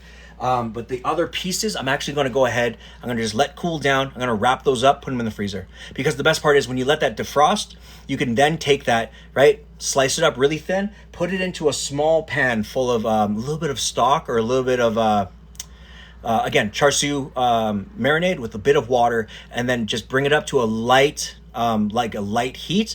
And by doing that, you're going to soften the pork loin, and at the same time, nice. Once you get up to that heat, it's going to then soften the meat, and then you can pull it out, serve it as is on things like ramen, stuff like that. And speaking of that, next Thursday, I'm going to be doing a ramen, or on Tuesday, I'm going to do a ramen recipe. No, actually Thursday, I'm going to do a ramen recipe. Make up your mind. Well, sorry, I already promised I promised my homeboy I was going to do a type of chili and a couple other things on the Tuesday. So yeah, so next Thursday I'm going to do a really cheap hack at-home ramen recipe. It should be relatively simple, things that you can have for quite a long time, as well as it'll be, it'll be really relatively cheap, sustainable, economical, high veg, you know what I'm saying, lots of flavor. So hopefully you guys will join me on that. And if you guys want to stay updated on any of the next coming lives, I'm now scheduling all my lives. They'll be Tuesday, Thursday, Saturday, as well. Just a reminder, at the end of every one of my lives, a lot of people are like, what does the plate look like? So to counteract that, I'm now just taking a video and photos of my final dishes every single day that I do a live, and then just make sure you hit that follow button so that when those photos and videos go up, you can have a closer look at the plates that I've made at the end of the lives. If you guys as well want the recipes or have any questions about food, anything like that, leave a comment in the in the comments below. Or if you need the recipe from anything that I'm doing on my lives, just hit me in the DMs. All right, I'll be more than happy to, get at you with that, okay? About cooking with oil, I panicked. Okay. Oh, hey, as long as you tried, right? It'll always take, when you work deep frying stuff, all that stuff, it does take a little time to get up there in terms of confidence, stuff like that. The easiest thing that I would recommend is turn your, I'm going to turn my fan on, is turn your oil, okay? Turn this oil on about a 3 to 3.5, okay? It's not an immediate hardcore fry, but what that does is leave that on, leave it for 5 minutes, let it come up to temperature, and then slowly work the deep fryer. As well, when you're brand new with the deep fryer, this is something I advocate for a lot of kids, because again, they love French fries, but they don't want to take it, put it into things of splashback, all that stuff. I know how that is. I know a lot of kids that are a little bit scared of that. I know a lot of brand new green cooks, when they come in and they become my apprentices, I know for a fact that it's a little bit tougher for them to perceive doing it. So to counteract that, I recommend every time they go into the deep fryer, take your tongs, boom, right? And then you can stand just a little bit of ways and then just put it into your fryer like that. So then your hands aren't directly over top of the fryer, and that to me makes a lot of sense. But I appreciate you for doing that, and maintain doing it, right? The more you do it, the more comfortable you're going to get to it, okay? I believe in you.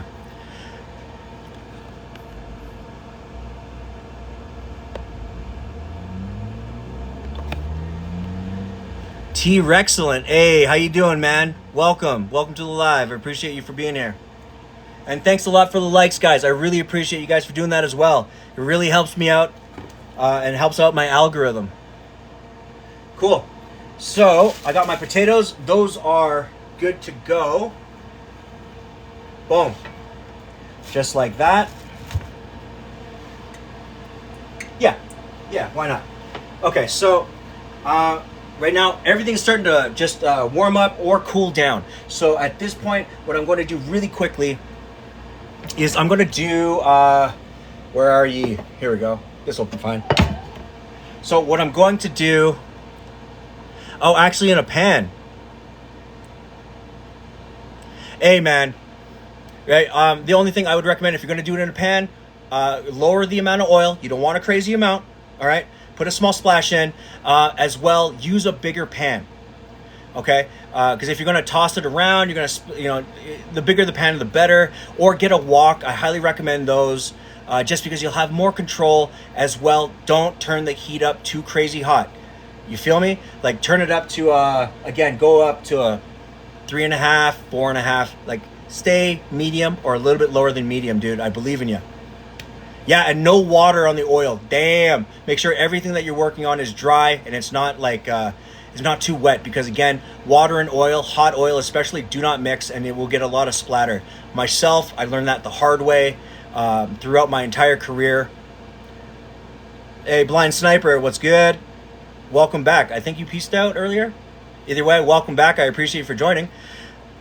Right? I believe in you, dude. But just make sure that you do everything safely, okay? Because again, when I started in the career, I burnt off the entirety of this hand especially, and I've cutting the way I do now.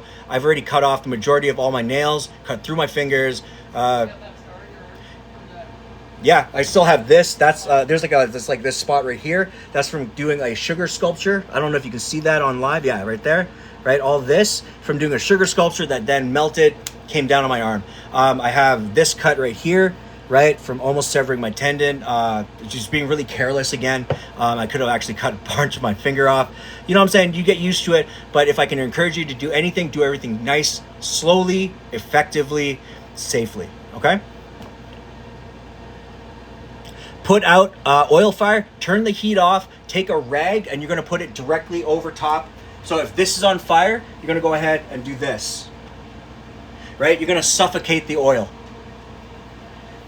Right? Because the reason that fire builds, and the reason that fire builds with oil especially, is because it's reacting to both the release of the oil and the heat, and then it's mixing with the oxygen, right? So creating combustion, right? If you can deplete that, that's the best way to go. If you still see small other fires, hit it with salt, hit it with baking soda, you know what I'm saying? yeah, open all your windows, and if it's really bad, make sure you just call the fire department ASAP. Funny Bunny, welcome to the live stream. I appreciate it. What's cooking tonight? Right now, I'm just about to start the emulsification sauce for my pork loin. The pork loin is a char siu based pork that I've had in the oven for roughly about 7 hours. I just pulled it about 10 minutes ago, and it's had a chance to rest during that time.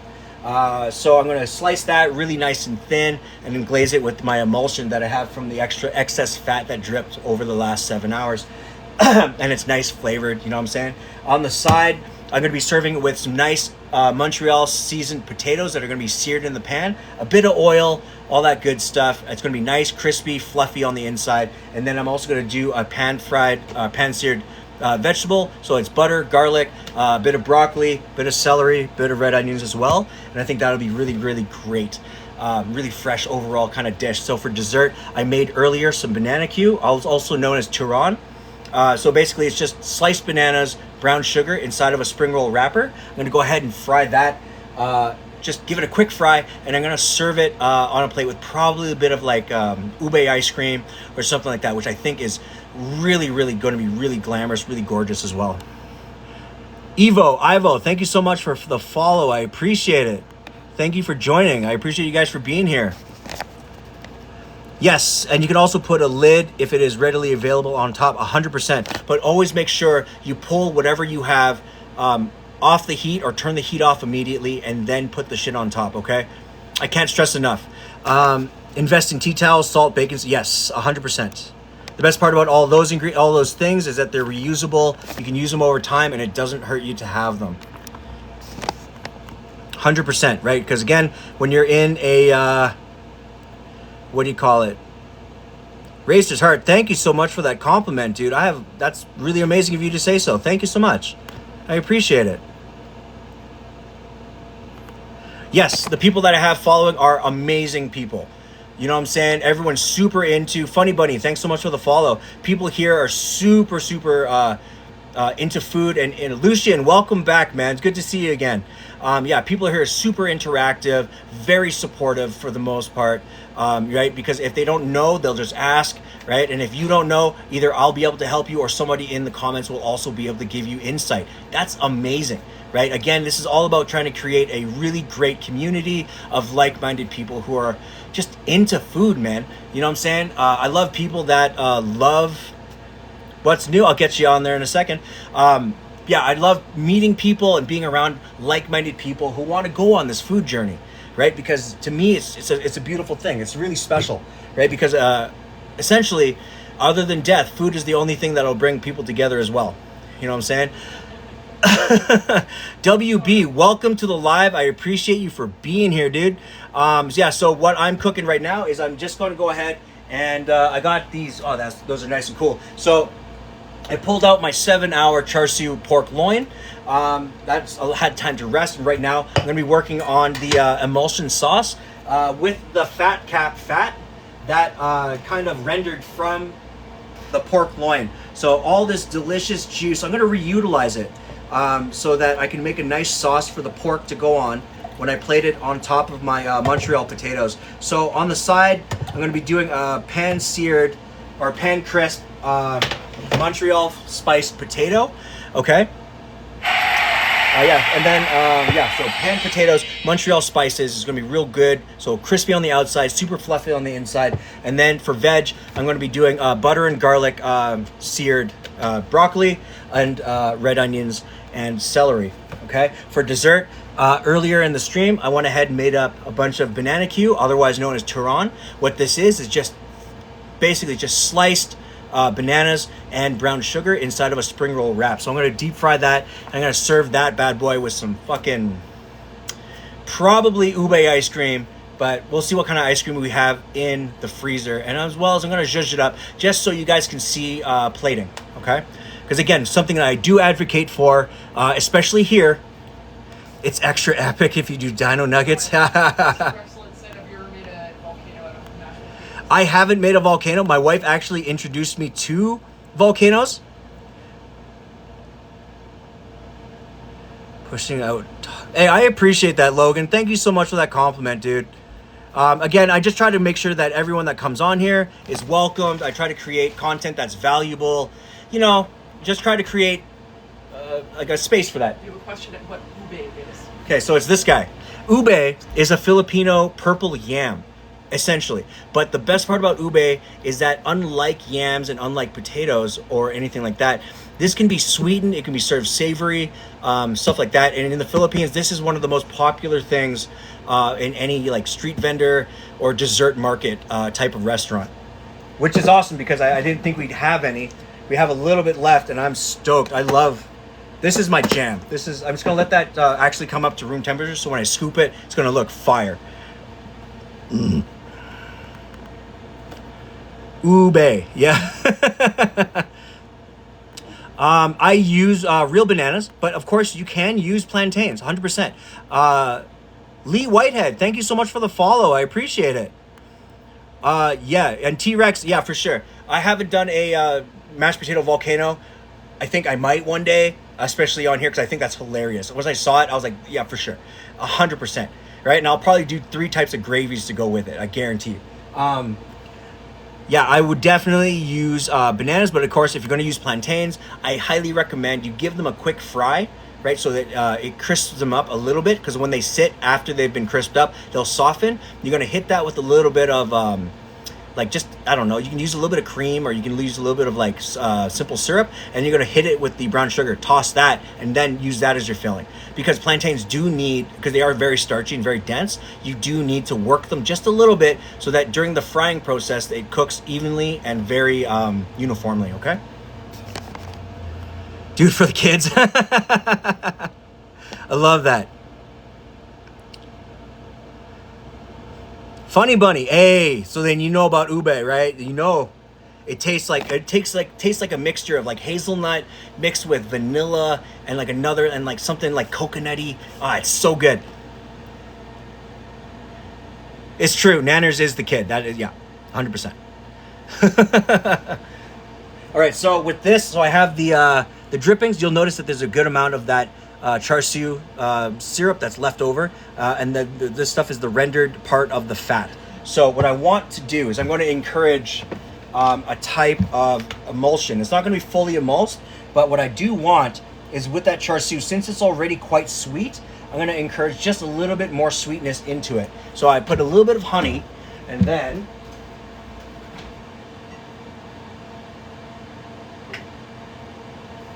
there we go. That's it. Yeah, so I'm going to do a little bit of honey. I'm going to do a little bit of garlic hoisin sauce. And what this is, it's hoisin, but it's been fermented with Mr. Talk Ticked. How are you? Okay, so I do get that question a lot. I actually was able to get on live by applying to a TikTok run agency that allowed me to get on live with sub 1,000 followers. And the reason being is because I showcased the fact that I've already been doing lives on Instagram, I've done the YouTube thing, and I have this kind of brand. So I really want to bring food and, you know, stuff of that nature to the public, and then I'm going to try to see that if that sells, I guess as a whole background thing.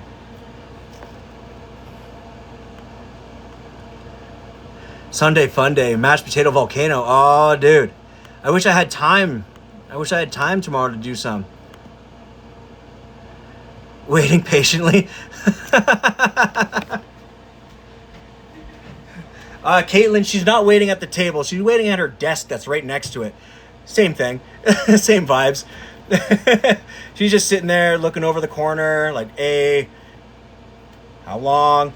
So I'm going to hit this guy with approximately, I'm going to go with like 2 squirts, 2 tablespoons worth, and see how that works out. Okay, so with this, and then I'm also going to add in a splash of gochujang. This is the Korean bulgo or bibimbap chili paste, which is amazing because it's not ultra spicy, but it does have chili flavor. It does have a small kick to it. As well, you can literally use this as a salad dressing. Like you can take this, if you ever get a chance, gochujang and ranch dressing. Weirdly good. And then you put that shit on like just regular ass salad. It's amazing. Or this is a good alternative to what do you call it? If you're going to do like an Asian inspired salad, do gochujang, sesame oil, yeah, simple syrup and honey. Mix that together. Just a small splash of mustard. Boom, emulse it. Good to go. So in this, I'm also going to add. So I added my garlic hoisin, my gochujang. Oh. Okay. Logan, thank you so much. I don't think I'm that intelligent, but I do try. You know what I'm saying? And Jade, thank you so much for sharing the live. I really appreciate you guys for doing that. Again, if you guys keep hitting those likes, hitting those live shares, it does help my algorithm. It does get me in front of eyes like yourselves, like-minded people who love, food culture, talking about restaurants, recipes, ingredients, stuff like that. People are curious, you know what I'm saying? And I really love that. Your cat likes beer, man. I mean, I'm sure he likes the taste, like a couple licks. Cause I think I know a couple dogs that are in the kind of the same boat. Hey, thanks, Caitlin. I appreciate you for saying that too, man. Yeah, our crib looks real. It is cozy. Okay, so in here, I'm putting a little bit of dark sesame oil as well, because that's going to add that little bit of robust nuttiness that I really want kind of emphasized when I do the sauce. Because any sauce that you finish your meat with should be, you don't have to put a lot of it. That's something I do advocate as well, is that a lot of people are used to like heavy sauces and then you just drown that shit. I got raised in like fine dine restaurants. So when you deal with things of petite manner, it's about just adding just enough that it's not wasteful. At the same time, it's super impactful to the food and the meal. Okay, so it really accents and really helps along finishing the total dish. And yes, I do. Oh, sorry, Funny Bunny. I do not work in a restaurant currently. I'm a stay-at-home dad now. I've been like that for the last 3 or 4 months. I've been in restaurants though for the last 25 years.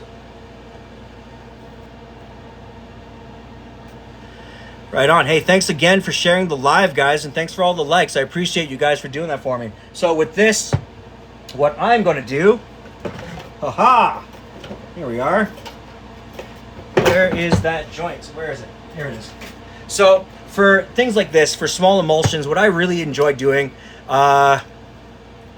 is using the coffee frother, right? Because honestly, for like the $35 that this costs, I'm getting like the most out of it. 100%, right? Because yeah, look at that, right? Okay, so if you're Neptunes, if you're wondering what I'm making currently, what this is a quick fire emulsion of the drippings from the pork, the char siu pork that I have right in the background here. Okay, and it's a little bit of honey. There's a small hit of it's honey, gochujang. What else did I put in there? Fuck, now I'm confused. Hoisin. Yeah, honey, garlic hoisin, the Korean bibimbap, gochujang chilies, and a little bit of black sesame oil. Because it has so much fat content that when you emulse it, like look at that. It's nice, it coats, right? Gorgeous. Yeah, smells a little bit nutty, has a good fragrance to it with all those spices from the char siu as well. Nice. Thanks so much for the likes and the live shares, guys. I really appreciate that. Okay, so now that I have the sauce all good to go, I'm going to go ahead, I'm going to heat up my pan, and I'm going to heat up my oil as well. Just to about a 4. Keep it low, because again, if you run your oil too hot, it'll burn and scorch your, what do you call it, brown sugar on the inside of the spring roll wrapper, and inadvertently you're gonna burn it really, really quickly. Right, so that to me is extremely important.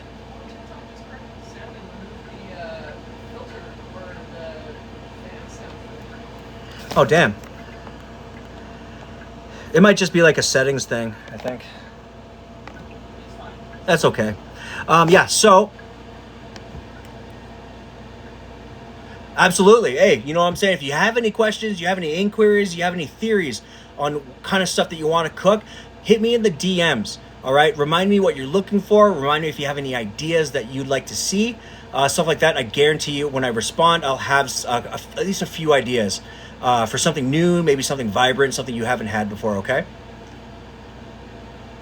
Okay, so they're not necessarily homemade spring rolls. These are dessert spring rolls by technicality. So they're stuffed with sliced banana and a little bit of brown sugar, okay? So that these will be deep fried. It'll be unctuous and creamy on the inside, really sweet because of the brown sugar that's been caramelized, as well as on the outside to be ultra crispy, so that when you serve this, I'm gonna be serving it pretty much with a side of ube purple ice cream and probably a couple other accoutrements to go with it to give it some extra body, make it really look substantial, okay? So right now I have the pan heating right now. Where did I put my spoon? There is no spoon. Oh, no. All right, this will have to work.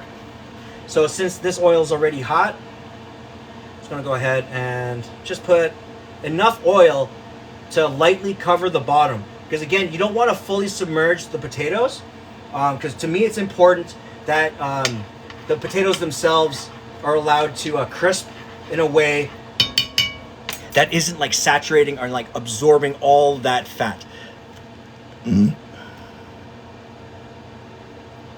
Hey, Funny Buddy, thank you so much for joining the live, dude. I will definitely catch you around. Remember that I'm always streaming Tuesday, Thursdays, and Saturdays.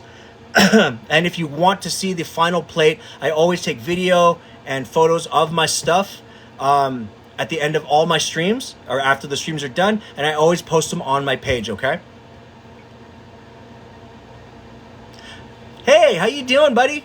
19 months. Oh, man. I remember my daughter at 19 months. They got them cheeks, you know what I'm saying? So cute. Okay, so immediately what I'm going to do is I'm going to go ahead and wait till my potatoes are, or sorry, this fryer and my oil is at a nice heat. And then I'm going to start my potatoes, do that. Then I'm going to slice my pork just into the quarters, because I'm only going to use about a quarter, maybe a little bit less than a quarter of the actual pork tonight. And the rest I'm going to wrap for like the ramen I'm going to do on Thursday, okay?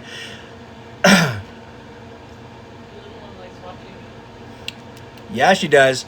Hey, if you get her into watching people make food now, that's always the best, because they don't know what's going on, but at the same time, they know they kind of want to do it later. You know what I'm saying? It's a great way to introduce them into the idea of cooking and preparing food, which is a beautiful thing. Because that's something I do love sharing with my daughter as well. Yeah, man. Yeah, dude.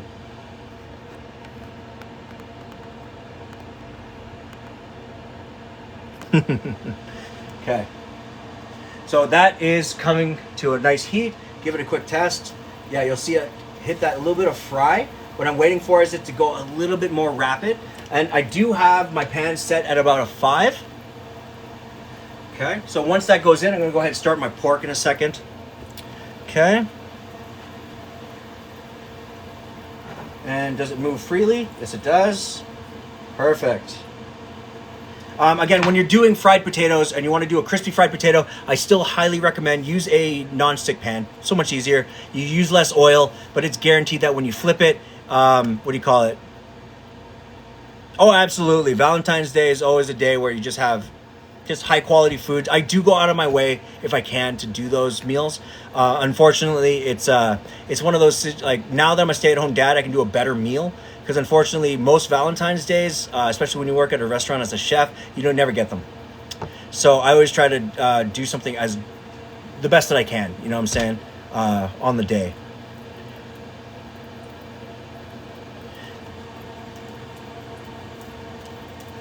Oh, yeah. Yeah, fried potatoes. And if you've never had fried potatoes with Montreal steak spice, you gotta try it. The other thing you could be doing is also do fried potatoes with... not just regular potatoes. Go and find potato wedges. You feel me? Like those like joints. Ah, so fire. And you hit it with the spice, a little bit of butter and garlic. Ah, toss that as your base. Put a steak on it. Amazing. Okay, I got these drained out. Okay, and again, for the people that were here, so when I blanched the potatoes and allowed them to cool, you see that when I put them directly into the pan, they don't fall apart. They are, very soft, very loose, but with that said, you're not getting a lot of breakup. It's not like falling apart into little crumbly bits. And that's exactly what you're looking for, okay? So that, I'm just gonna add just a touch more oil, just so that it's always loose.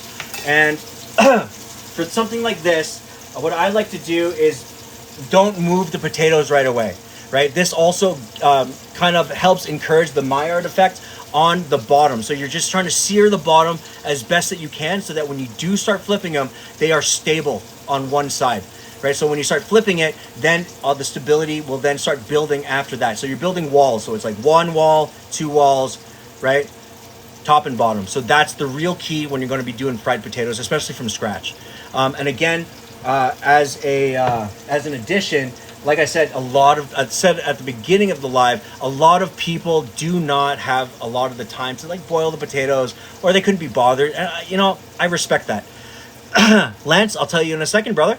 And I respect that. So with that being said, one other solution is you could use French fries, right? You could still season it really well with the Montreal steak spice. But if you don't have fries, I also recommend you can also use breakfast hash browns. Just as good. You know what I'm saying? Because hash browns, Montreal spice, boom, amazing. So since these potatoes are cooking, I'm actually going to go ahead. I'm going to go ahead and fry these French fries as well. Get those out of the way. All right, so I'm just going to just line my bowl with just a little bit of paper towel, just so that when I drain them, it won't be too much of an issue. Okay, so Lance, how are you tonight? Welcome to the live. I really appreciate you for being here. So tonight, right now on the go, I'm crisping up some pan-fried potatoes, which I'm then going to season with a little bit of, of Montreal steak spice. Behind me, I have a 7-hour pork loin with char siu marinade and char siu sauce that I just let slow cook, 220 degrees Fahrenheit, last 7 hours. Right now, I'm about to slice that. I'm going to serve that on top of the potatoes, and on the side of the potatoes, it's going to be garlic butter, pan-seared vegetables. So it's broccoli, it's a little bit of celery, a little bit of red onion. And then for dessert, I did banana Turon, otherwise known as banana Q in the Philippines. This is just bananas, brown sugar, deep fried, and I'm going to serve it with a side of ube ice cream and a couple other things to help really garnish it, bring it to life. Yeah. And I'd like to also say welcome to everybody that's joining this live. Thank you so much. Remember, if you guys get a chance, hit that like button, hit that share button. It really helps me out, getting me in front of other eyes like yourselves, stuff like that. You know what I'm saying? It really gets me in front of people that are like-minded, want to talk about food, want to talk about recipes, food culture, you know what I mean? Stuff like that. If you guys got any questions as well about food, about recipes, you have any general questions to a chef, you have one in front of you, be sure to leave those comments in the box below, and I'll be trying to answer those questions as best as I can. Around the bananas, it is actually this brand of spring roll wrapper. Okay, you don't have to use this brand, but I do recommend if you are going to use it, make sure that when you start it, when you start it, make sure it's at room temperature. It's had a chance to warm up to room temp, because then it's super malleable, and you'll find that it won't break. As well, separate them ahead of time before you start filling them. There you go. Now we're starting to get that nice crisp. Okay, yeah. Peel and separate your wraps ahead of time. Have your fillings already done ahead of time, so that when you do go into the filling process, it's really quick, because remember, spring roll wraps dry out super quickly, ultra quickly. Right on. All right, we are now just in the home stretch, so I'm gonna let these bad boys do their thing, and I'm going to slice into this beast right here. Okay, so the way loins like this work is that you have a chain, which is a really nice, tender, fatty bit, right at the front, right? Just like you would like a regular, like a beef roast or a, what do you call it? Yeah, look at that. Oh my God. So on the chain, it's a lot of fat content, right? Super juicy. Right? The best part about doing the slow roast with the char siu glaze is that roasting it slowly allowed it to caramelize over the fat while rendering it. So you actually put in a shit ton of that flavor directly into the fat, okay? Right? Other side, like that. Look at that. Isn't that awesome? It's shiny, good amount of fat, really, really tender. Okay, so you can actually serve that on things like ramen. You can serve that even in a sandwich. Like, it'd just be forbidden snack bite. Yeah. Okay, so then we're left with this loin right here. Just going to give my fries just a quick stir. And again, the fries I have down maybe at a 5. Like a number 5 on the small burner. So what I'm going to do is I'm going to go ahead and cut these in half. Then I'm going to cut lengthwise into a quarter. Boom. Just like that. Okay? Yes. Oh my God. Oh yeah, dude. Yeah, so slow roasted. You can still see a good amount of the juice. Right? Nice and tender. Right? So that when you slice it really, really thin, right? You notice that it's not like flaky. You'll actually see that it tears really, really simply. Yeah. Right? And you do want to maintain a little bit of that fat cap. So it maintains richness and overall flavor.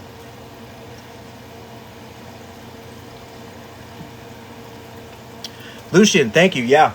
The taste is really good. The best part is now I'm at a point where I can actually start influencing more flavor on top of it. Right? So that's where this emulsion sauce comes into play. Okay, so for all these other quarters, boom, put them down. Also, actually, I do want to try out this chain because in kitchens, when you do like a Sunday roast, a lot of the time they'll have the chain, right? So that's what the piece looks like. It's a good amount of fat with a small hit of meat, and this, if you don't know, is something that chefs, especially all the cooks in the kitchen, we cut this off because we can't serve this to the public. Secretly, this is the best part of the roast. Oh yeah. Oh man. Yeah.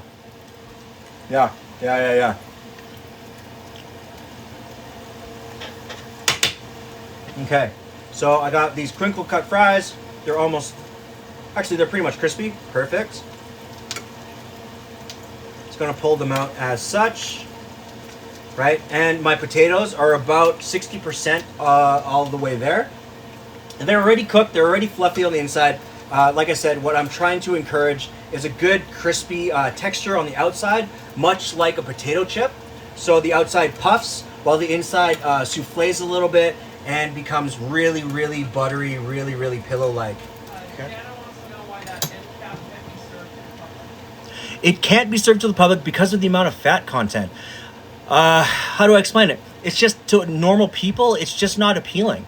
And it's so limited in terms of its size that you can't even serve it necessarily as a portion.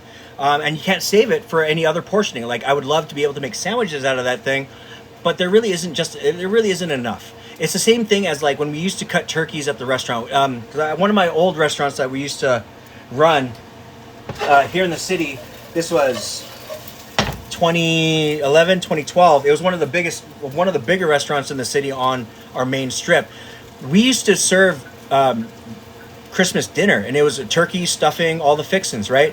But that meant we would have to make anywhere between 50 to 75 whole ass turkeys, and you're breaking down those whole ass turkeys. You know what I'm saying? And we're selling out literally by the time we close. The thing that you can't serve on a turkey is that, like, so there's the back. So it's like if it's facing down, you have the breast, you have the wings, you have the thigh and the drumsticks on the bottom. Here on the chest, this is what's known as a chicken back, technically. Boom. Here we have what's known as like called the pearls. We used to pull those pearls out, and that's what the staff would eat over top of bread with fucking garlic bread, cheese bread, all that good shit. And the reason being is because there's not enough of that meat to go around, and it is the best meat because that's literally the pearls. It exists on chicken too, like just regular ass chicken. Those pearls exist in the butter that you're braising the fucking turkey in. It's amazing. You can take it and spread it right. Yeah. So for things like that, a little kitchen secret is that the kitchen, if they're smart and the chef is willing, we get the best pieces. Okay, so check that out. Boom. Okay, so what I have here is those potatoes. I'm just gonna go ahead and throw those into a bowl, just like that. Nice Okay, so at this point,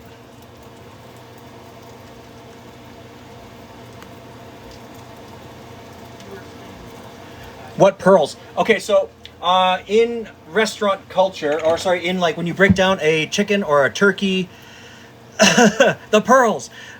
So what it is, it's if you imagine a chicken, the chicken's like, if it's like face down, right? Imagine like, so you have the breast on the backs, right? If I'm on the plate, so breast, wings, drum. Then on the back end you have the hind legs and the drumstick, right? Here on the chest part, or like I guess technically the back, boom, is these two parts right here, right? When they've been roasted and slow cooked, they become ultra tender, and usually that's the part that's sitting in butter, right?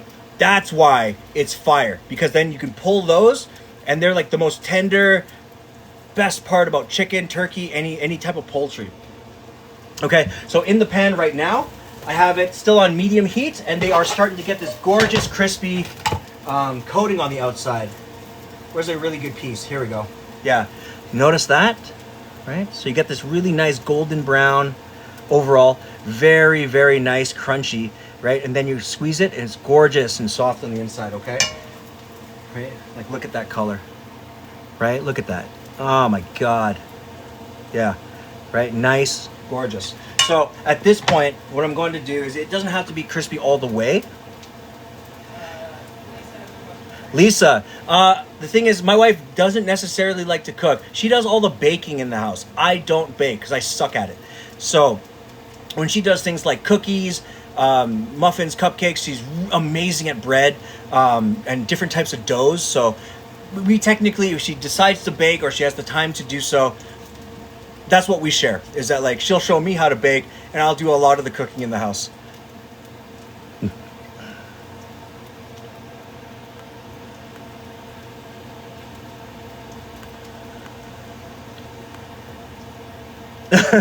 Lucian, yeah, man. Remember, hit me up in those DMs. I'll give you the recipe, brother.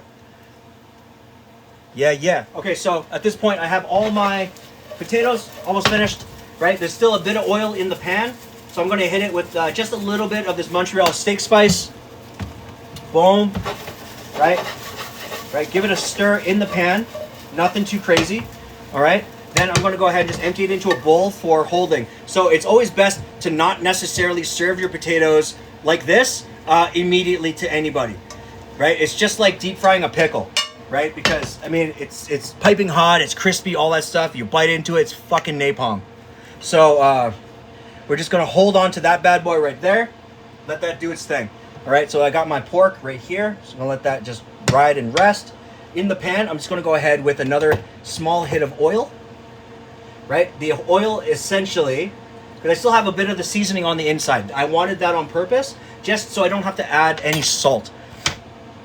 Because the butter will have a hit of salt, essentially, and I do want to maintain a lot of the raw essence and flavor, okay? So in this case, I'm going to go ahead and start with my broccoli, because the hardest parts of the broccoli is the stem, right? You always want to go with your hardest stuff first, softest veg last.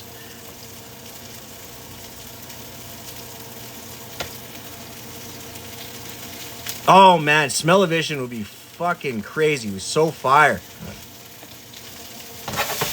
Okay, so what's awesome about this is that you have it on the right amount of heat. It'll give you a good amount of that seared flavor. And since I left a bunch of that spices on the pan, what's now happening is that those like excess peppers, excess garlic powder, and a little bit of extra spices is now searing its flavor into the broccoli and will sear itself into the rest of the soft veg, which is really, really gorgeous. Then I'm going to then wait till those are kind of more or less cooked, because I do want the broccoli to be relatively crispy on the stalk part.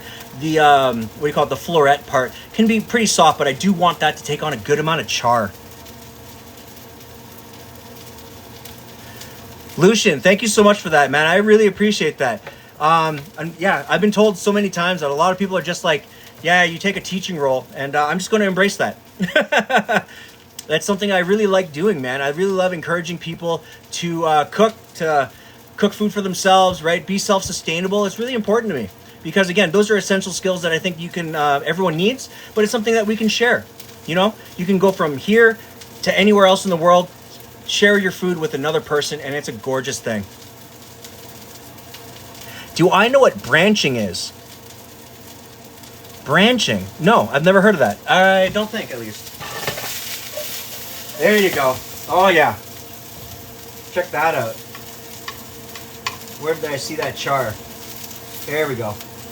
So essentially, that's what I'm looking for. You're starting to get this kick-ass little bit of roasting going on, and it has all those spices attached to it. That's essentially what you're looking for, right? Even the base is starting to get a good amount of crust on it. It's not entirely there yet, but the best part is, again, do not add a crap ton of oil or stock or anything like that just yet. You want just the raw roasting process and the excess water to kind of come out of the ingredient, okay? So while that's going, because that's the last part of the components for the entree, I'm going to go ahead and slice against the grain the pork loin.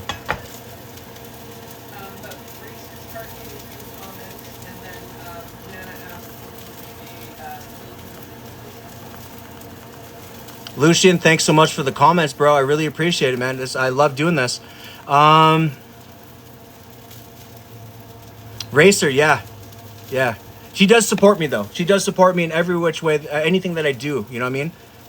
Filipino noodle dish, absolutely. Probably in the 2 weeks, I'll probably end up doing my version of a pancit, as well as I'll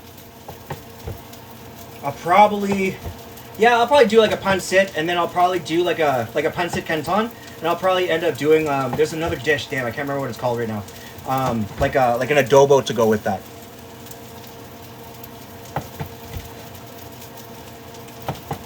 Okay, and as you guys notice, I'm not touching the pan too often, right? Because every time I touch the pan, it moves it around to a point where I'm not developing enough browning, okay? And I do want to encourage enough browning to happen in this process. So I'm just taking the time right now to slice off my pork. God damn, gorgeous. Yeah, dude.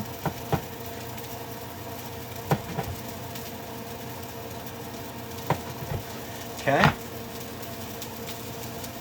I'm going to just transfer that back on to here, just for holding. Okay, so then I'm just going to give, while this is charring, there you go. That's what I'm talking about. So right here, you can definitely see, that's what I'm talking about.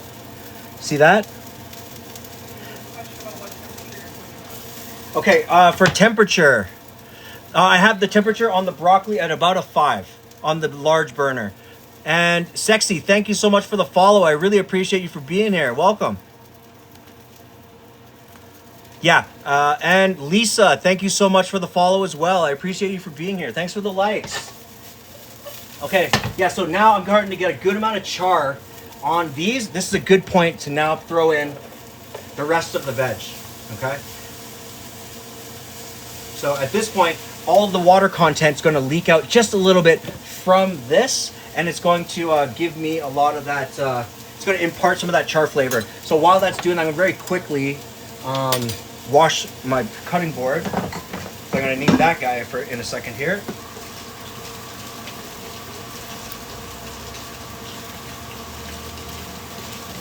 Okay, it's a good opportunity also to just wash my hands.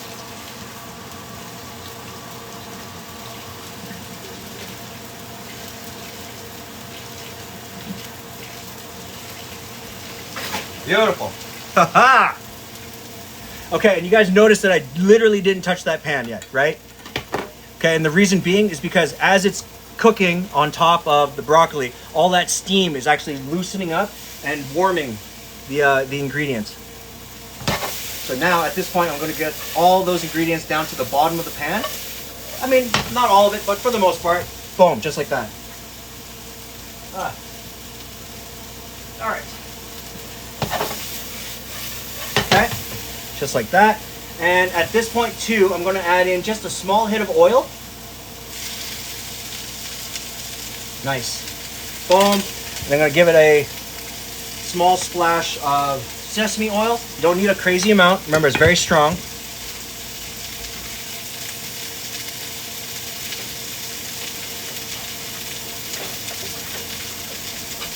Nice, I do have it.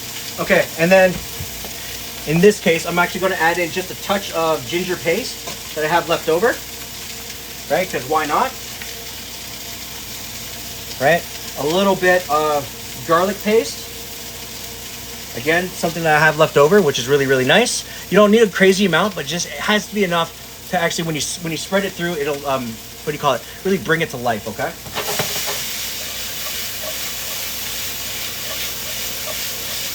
Nice.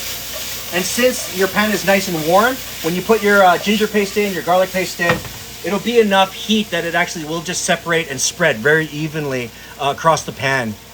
Namaste. Hey, thank you so much for the follow. I really appreciate it. Welcome to the live.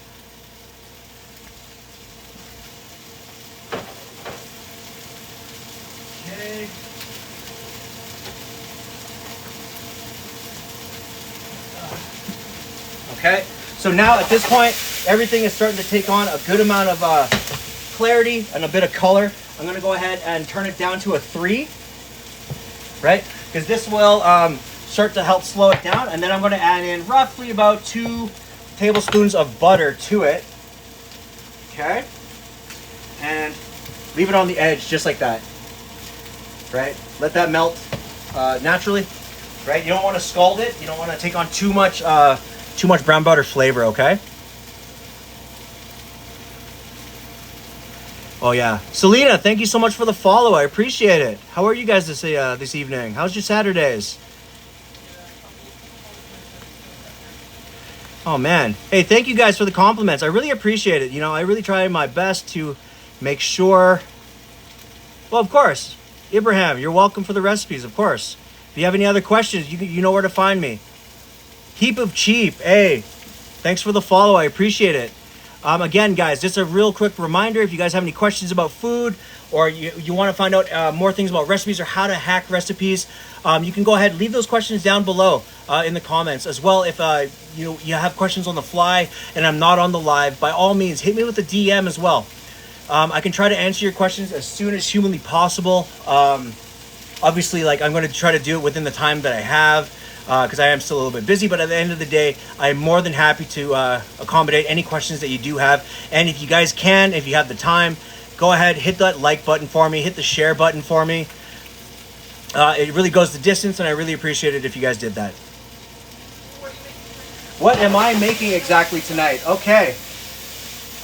So, and Jack Hack, hey, thank you so much for the follow. Selena, what I am at the end of making right now is for the entree tonight, I have slow roasted, 7-hour roasted char siu pork that's been in the oven, slow roasted at 220 degrees Fahrenheit, which I should turn off, with a bit of char siu marinated in sauce on top, slowly allowed to cook. Then it's going to be served on top of Montreal potato fries, or Montreal potatoes, which is just pan crisped and seasoned with Montreal steak spice, right? And on the side, I have onions, celery, and charred broccoli in a pan with a bit of garlic, ginger, and butter. Really, really super simple. And just a touch of the leftover Montreal steak spice that I had from the potatoes. Okay, so when it comes to deep dish pizzas, okay, one of the major categories when it comes to making that pizza is higher heat, because it needs to perforate the center and the underneath, as well as when it comes to deep dish pizza, it's about the level of like sauce and cheese, not the bread, right? If you're going to do it on the bread, have a thicker bread. I highly recommend like a mildly higher heat, so 400-ish, 415. I know a lot of guys will advocate for a much higher temperature, but my main thing is you still have to be able to make sure that heat reaches the core and puffs up your dough. One of the things I advocate for, if you're going to do a hella deep dish pizza, thinner base crust, and bring all that crust up to the sides of like a pie pan, boom, right?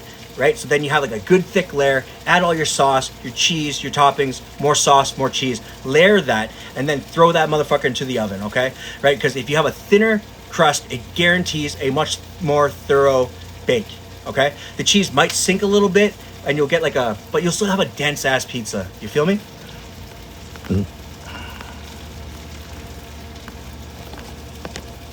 Montreal. Hey. Sar, thanks for the follow. I appreciate it. Young Royal, I am in Calgary, Alberta. Okay, so all this is coming off right now. Boom. Okay, so again, it's about pacing and all that stuff, all right? All right, great. So I'm gonna let that just chill out for a second while I kind of get everything a little bit organized on my counter. So I'm gonna plate this onto 2 plates, just using the 2 types of carbs, okay? Just gonna wash this guy, wash my hands real quick.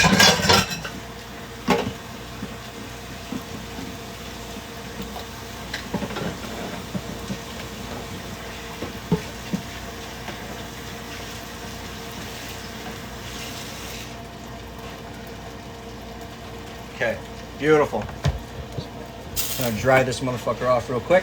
Okay, so now I'm gonna be plating my my entrees right now. I do.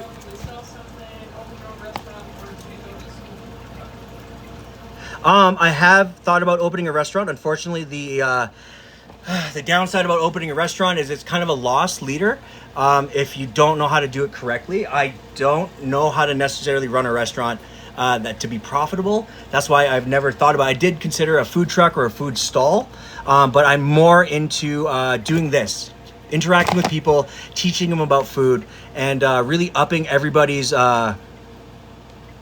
would you ever sell something to make to a viewer?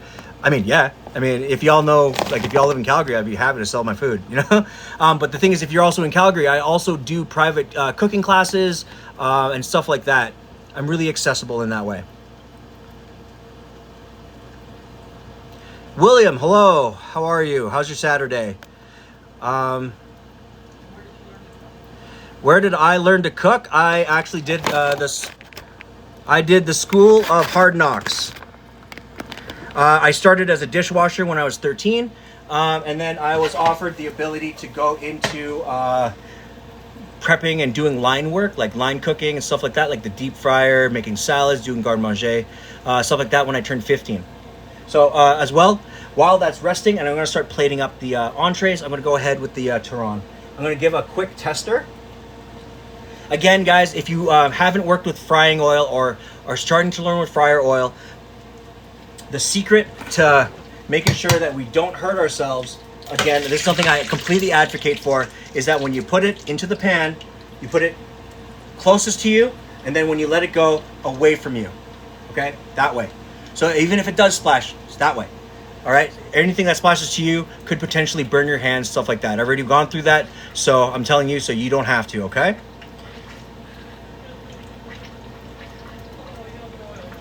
Wow.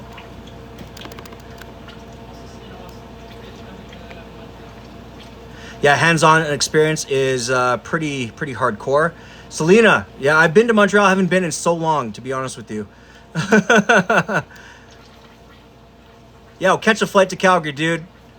Yo, get these dishes. But you know for a fact, you come here, I'm going to have to sit you down. You're going to have to eat at our table. Oh, yeah, dude. Oh, yeah. So the kick-ass part, the friggin' kick-ass part about spring roll wraps is that it like inflates in a certain way that's like ultra fucking crispy. Okay, so I'm just gonna just do those, and then I'm gonna plate the dessert, and I'm also gonna plate the entrees. Okay. Oh my God, yes. Okay, just like that, and yeah. So again, these have been sitting out room temperature, which is really nice. So the amount of cooking time is greatly decreased, okay? These came directly out of your freezer or something. I would highly recommend lower the heat down to like a 3 or a 2.5 and all that. But look at that. Listen.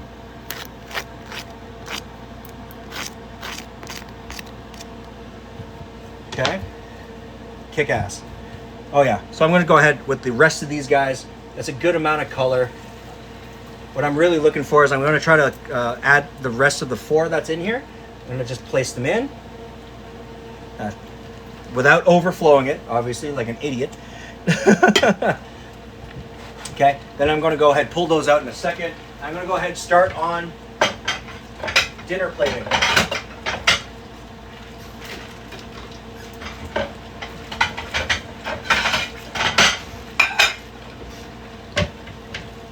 All right.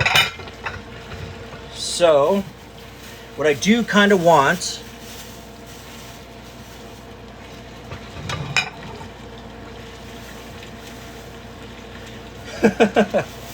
okay, so what I'm looking for here is that I'm going to do just a quick slice up. There's my shiv. Boom.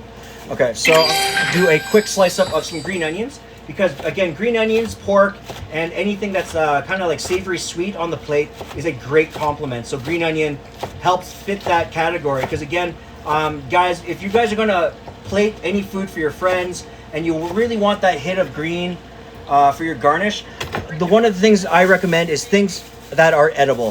What's that, honey? Bridget wants to know what you're making. They're late. Bridget, welcome. Okay, so right now I'm just in the process of plating up the dinners. Okay, so what I got here, what I'm pulling out of the fryer right now is what's known as Filipino banana Q, or what's known as Turon. Okay, what it is, it's a spring roll wrapped bananas and a little bit of brown sugar. Okay, I will show you guys how to plate. You can eat it on its own as is. Jildum, I'm doing very well. Good to see you again. How are you today? Say again? Oh wow, man! Thank you guys for thanks for letting me hit my live goal. I really appreciate it. That's spectacular, man. Thank you. I guess I'll just set a bullshit one just for now, I guess. Okay, so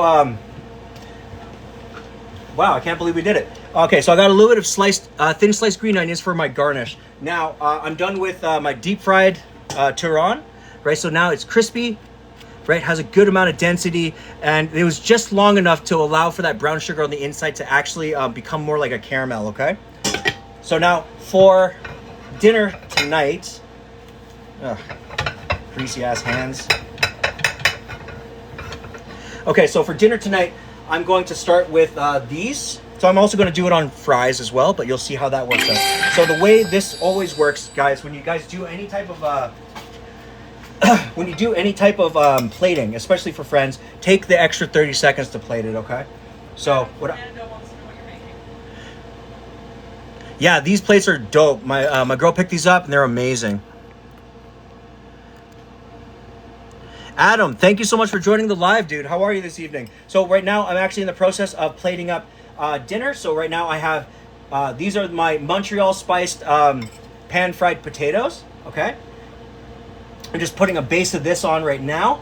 Then on top, I'm going to go ahead with these are pan seared and lightly charred broccoli, red peppers, and celery. Right. So like any good Trinity, it has a good complex amount of flavor and profile that goes with it. Okay. So I'm just going to go ahead and serve that up. Again, we're getting a good amount of color. You see that? A good amount of char without burning. The stalks are actually very soft. The onions are clarified, as well as the celery is nice and soft and clarified as well. All right. So just going to spread that out just like that. Oh wow! Thanks again for the gifts, guys. I really appreciate it, man. And Charles, thanks so much for the follow. I appreciate you guys for being here, man. Welcome. Okay, so on top of that, I'm going to go ahead and serve it with a good hit of the pork loin. Just enough to kind of cover the top. Okay. Just like that. Boom. All right. Okay, just like that. Yeah. Right, as you can see, there's good height, good color, and all that good stuff. So finally, we're going to hit with the emulsion. And you notice that since I emulsed it, it hasn't separated. So that fat and all that is actually very stable. All right. Okay. So yeah, and that's the thing about seasoning too, dude. Yeah, Bridget, it's by all means, we got the door open. Food's going to be on the table soon, brother. Yeah, but so you see it's not separated. You still got a good amount of viscosity, and that flavor profile is all there. So I'm going to go ahead and just hit the top of this really lightly with that sauce, just so it drapes. And then I'm just going to hit that around the plate as well, just like that. All right. And then obviously just hit it with a small garnish of those green onions, okay? Yeah, yeah. Okay, so here we go. That's char siu pork loin with a bit of seared and charred vegetables and a base of Montreal spiced potatoes. All right. If you guys want a closer look at this, I'm going to be taking a video of my food. I'm going to replate and then take another video of this food and leave it on my page so you guys can see what I do, because I do that for now every live that I do. All right. If you guys want to know how to make this or need a recipe for anything that you're making that's similar, leave a comment down below, or better yet, hit me in the DMs with what you're trying to accomplish, and I can try to help you as best as I can, okay? But again, that's the pork loin. I'll be right back. I got to give this to my girl. She's been waiting.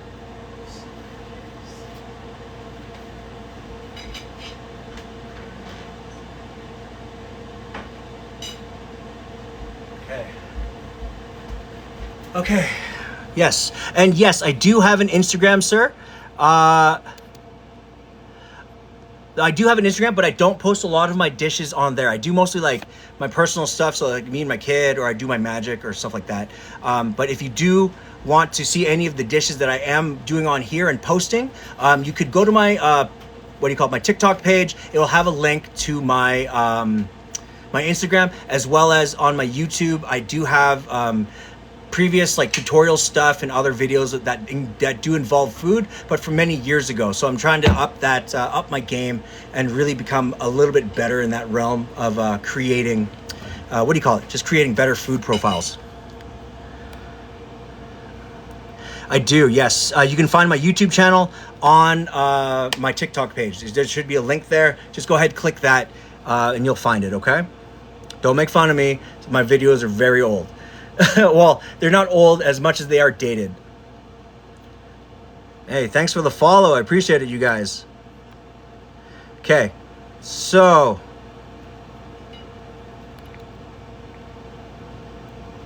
Young Royal, I appreciate you for doing that, man. Thank you so much. Absolutely. Racers, hey, you know I'm always here for you guys, and I always love cooking food, showing off the way to cook things. If you guys got questions, inquiries, I got you, man. You got chicken Caesar wrap, still good. Chicken Caesar wrap used to be one of my favorite things. Though, did you put the croutons in, or did you leave them out? Okay, so I'm live and dinner. I sent you a DM. Hey, for sure, Lucian. Thank you so much, man. I appreciate you for being here. You know, I'll try to hit you up in the DMs as soon as I can. Okay, brother. Bridget, thanks a lot for the follows. Thank you so much. Hey, Jolden, no worries. You know, I'm always around Tuesday, Thursday, Saturday. Thank you for joining tonight, though. I really appreciate you guys always pulling through. And you guys are always the OG guys that come through anyways, right? So now for the second plating. So instead of doing what I did for her with the potatoes, instead, again, a lot of people don't have time to make their own potatoes. What I like to do is you're going to serve it much like a steak frites, okay? So it's like a French way of doing it. Where did I put that? Okay. So you're going to do it the French way, right? You're going to do it in what's known as partitionals or sectionals. Boom, just like that, right? Overlap your veg and your carbs so that they're overlapping but still side by side, okay? Boom, just like that. And then you're going to go ahead and do a nice fan of your pork, right? Serve it just like that on the plate. You guys can see that? Perfect. All right, so it's going to be like this. And again, you're going to take that sauce, you're going to drape it on the outside edge so it drapes downwards, okay? Because you don't want to get it too much on your fries. And again, just going to give it a quick spiral on top of that, okay? So that's the second way to plate it. So you have more like a palm frites and pork situation, all right? Nothing too crazy. No way. Batman. It's good, man. And Young Royal, thank you so much for the confetti. Thank you all for your kind gifts. I really appreciate you guys doing that for me. Okay, so boom. So with French fries, your seared veg, your little pork on the side, right? Super clean, super easy. And then you're gonna just hit this guy with just a little bit of green just to finish it. Okay, and then now we're gonna move on to the dessert. I'll take a picture of this one. Okay.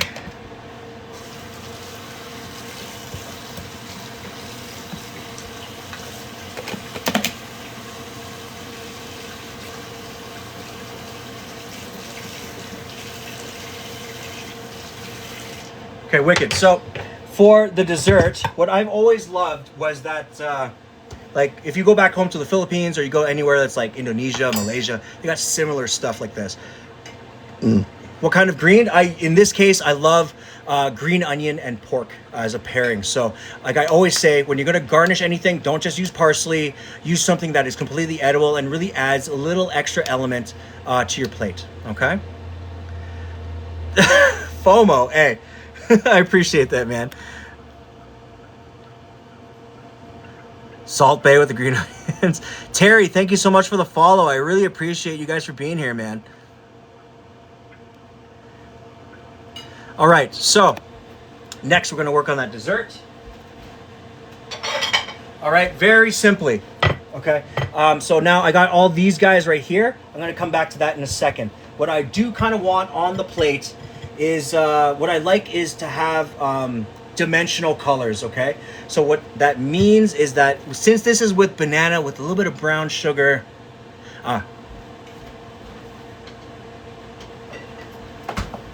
okay, so the other day we actually made a peanut butter ganache on the last stream. So I think in that case what I'm going to do is I'm going to use that as a base to kind of let everything kind of hang out on the plate and be really sturdy, okay? So what I'm going to do is I heated up my spoon just lightly, and then I'm just going to put it onto the pan and give it a quick smear. Okay? Just like that. And this will be the kind of like the pocket for where I hold the banana cube, right? Which will be really, really nice. Okay? So then, with the banana cube, I'm actually going to go ahead and take, say 2. Yeah, let's go 2.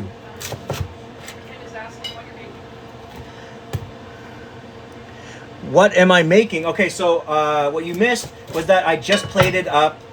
I'll go get it. I actually have it on the table. Okay, so what you missed is that I already plated up. Here I had slow 7-hour roasted char siu pork loin that had a chance to roast at 220 degrees Fahrenheit very slowly and allowed to render with all that delicious flavor. As the vegetable, I did a pan seared and slightly charred broccoli with a bit of celery and red onion with a bit of garlic, ginger, and butter, okay? And then I did 2 types of carbs. So like I explained before, a lot of people sometimes, like I did it with regular potatoes. So I did a pan crisped and seared Montreal flavored potato. So it's Montreal steak spice and potato cubes. And the other thing that I always say is that if you don't have time to do that, like a lot of people don't, instead I used French fries. So I plated it more like a steak fritz, but with pork, okay?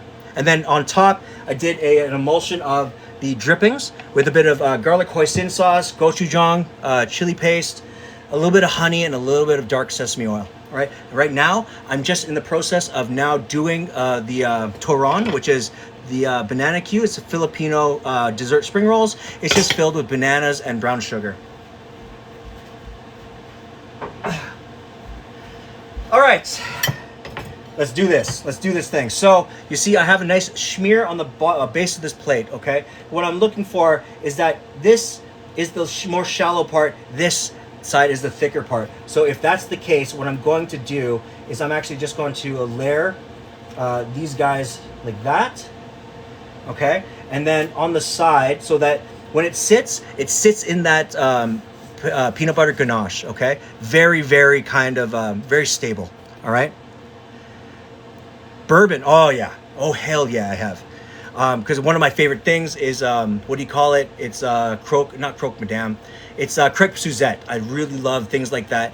And when you do like a like that Australian one. It's like bourbon and whiskey with orange and bananas and brown sugar. I can't remember what that's called.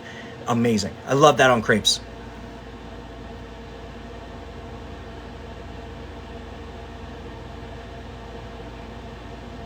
Taylor, I can let you know in 1 second. Shrimp on the Barbie.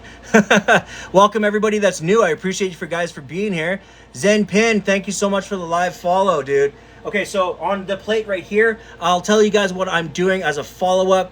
And again, a reminder that if you guys missed this live, you're just getting here. I'm just finishing up these dishes right now. And if you guys want to see all the end result foods that I've made, on every live, at the end of every live, I post a video and photos of the final dishes. Okay, so what I have here is the Turon. So it's nice, it's chilled. It's not chilled, but it's allowed to cool and drain, and you can see the inside is nice, gooey. That brown sugar is nice and syrupy, allowed to turn into a caramel, and it's softened the bananas, which is exactly what you need.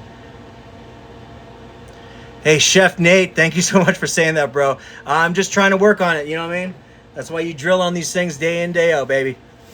But if you guys do want to try to help me get viewers, all that stuff, be sure to hit that like button. Gets me in front of other people like yourselves, as well as, if you can, share the live. You know what I'm saying? I appreciate you guys dearly for it. Okay, so now I got the peanut butter ganache, the Turon on the plates. Where did I put? There you are. Then I'm just going to heat up my large serving spoon with a bit of hot water. And the reason I'm doing this is because then I want to get a small, nice quenelle of this ube ice cream, and you'll see why this is such a beautiful thing. Okay, and this to me really showcases Filipino desserts at its finest. All right, and then what you do is you get a nice quenelle of that. Come on, do the quenelle thing. Keeps bunching up on the side. There we go. Okay, you guys, quenelle is a football of ice cream. You'll see. So you go like that. Boom. Ube ice cream right there. So it's if you've never had ube ice cream, I highly recommend you guys literally try to hit it. It is no score bits this time. Too early, son. I got you.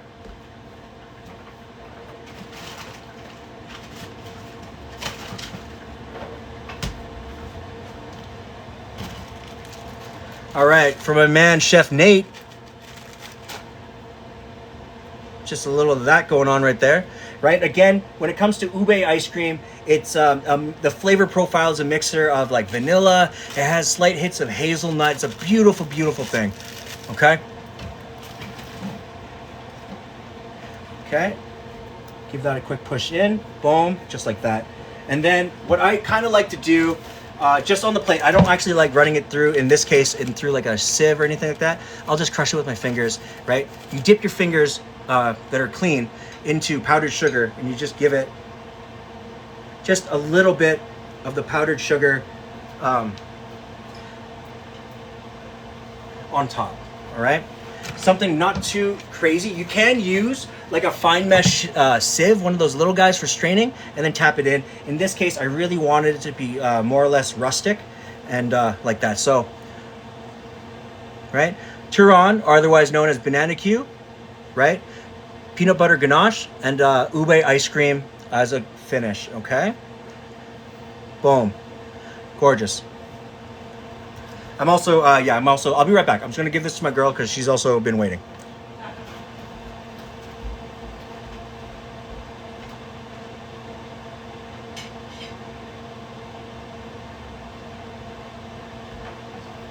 Wow, God, you ate the hell out of this plate. Look at that. Yeah, I was hungry and it was good. Jesus. All right. Yeah, and that's pretty much the end of it. Oh, here, actually I forgot. And I also garnish with these things, with my star fruits.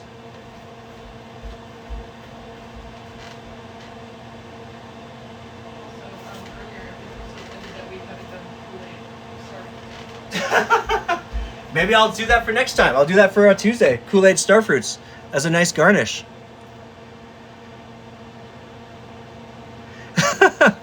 Yeah, that's the thing about cooking live, is that it's what you don't see on TV is like the lengths that they go to like cook things kind of till they're cooked. So everything is everything takes a little bit longer. You know what I'm saying?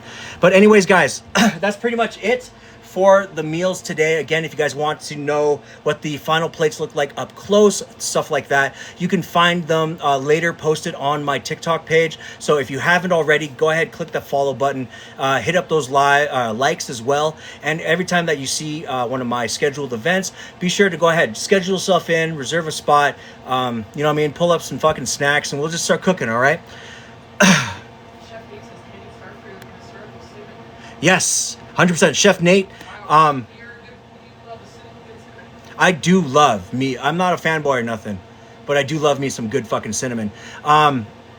Yeah, but so again, just a reminder, guys, we'll be posting every Tuesday, or we'll be going live every Tuesday, Thursday, Saturday. Thanks so much again for joining me.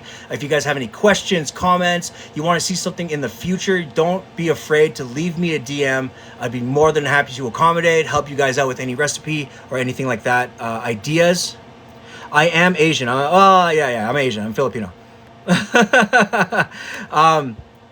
Yeah, and all that stuff. But in the meantime, I do want to thank you guys again for joining me on the live, and I will catch you guys all on Tuesday, okay? Have a great night, and to quote my favorite TV chef, or my favorite TV teacher, I love you all. Class dismissed.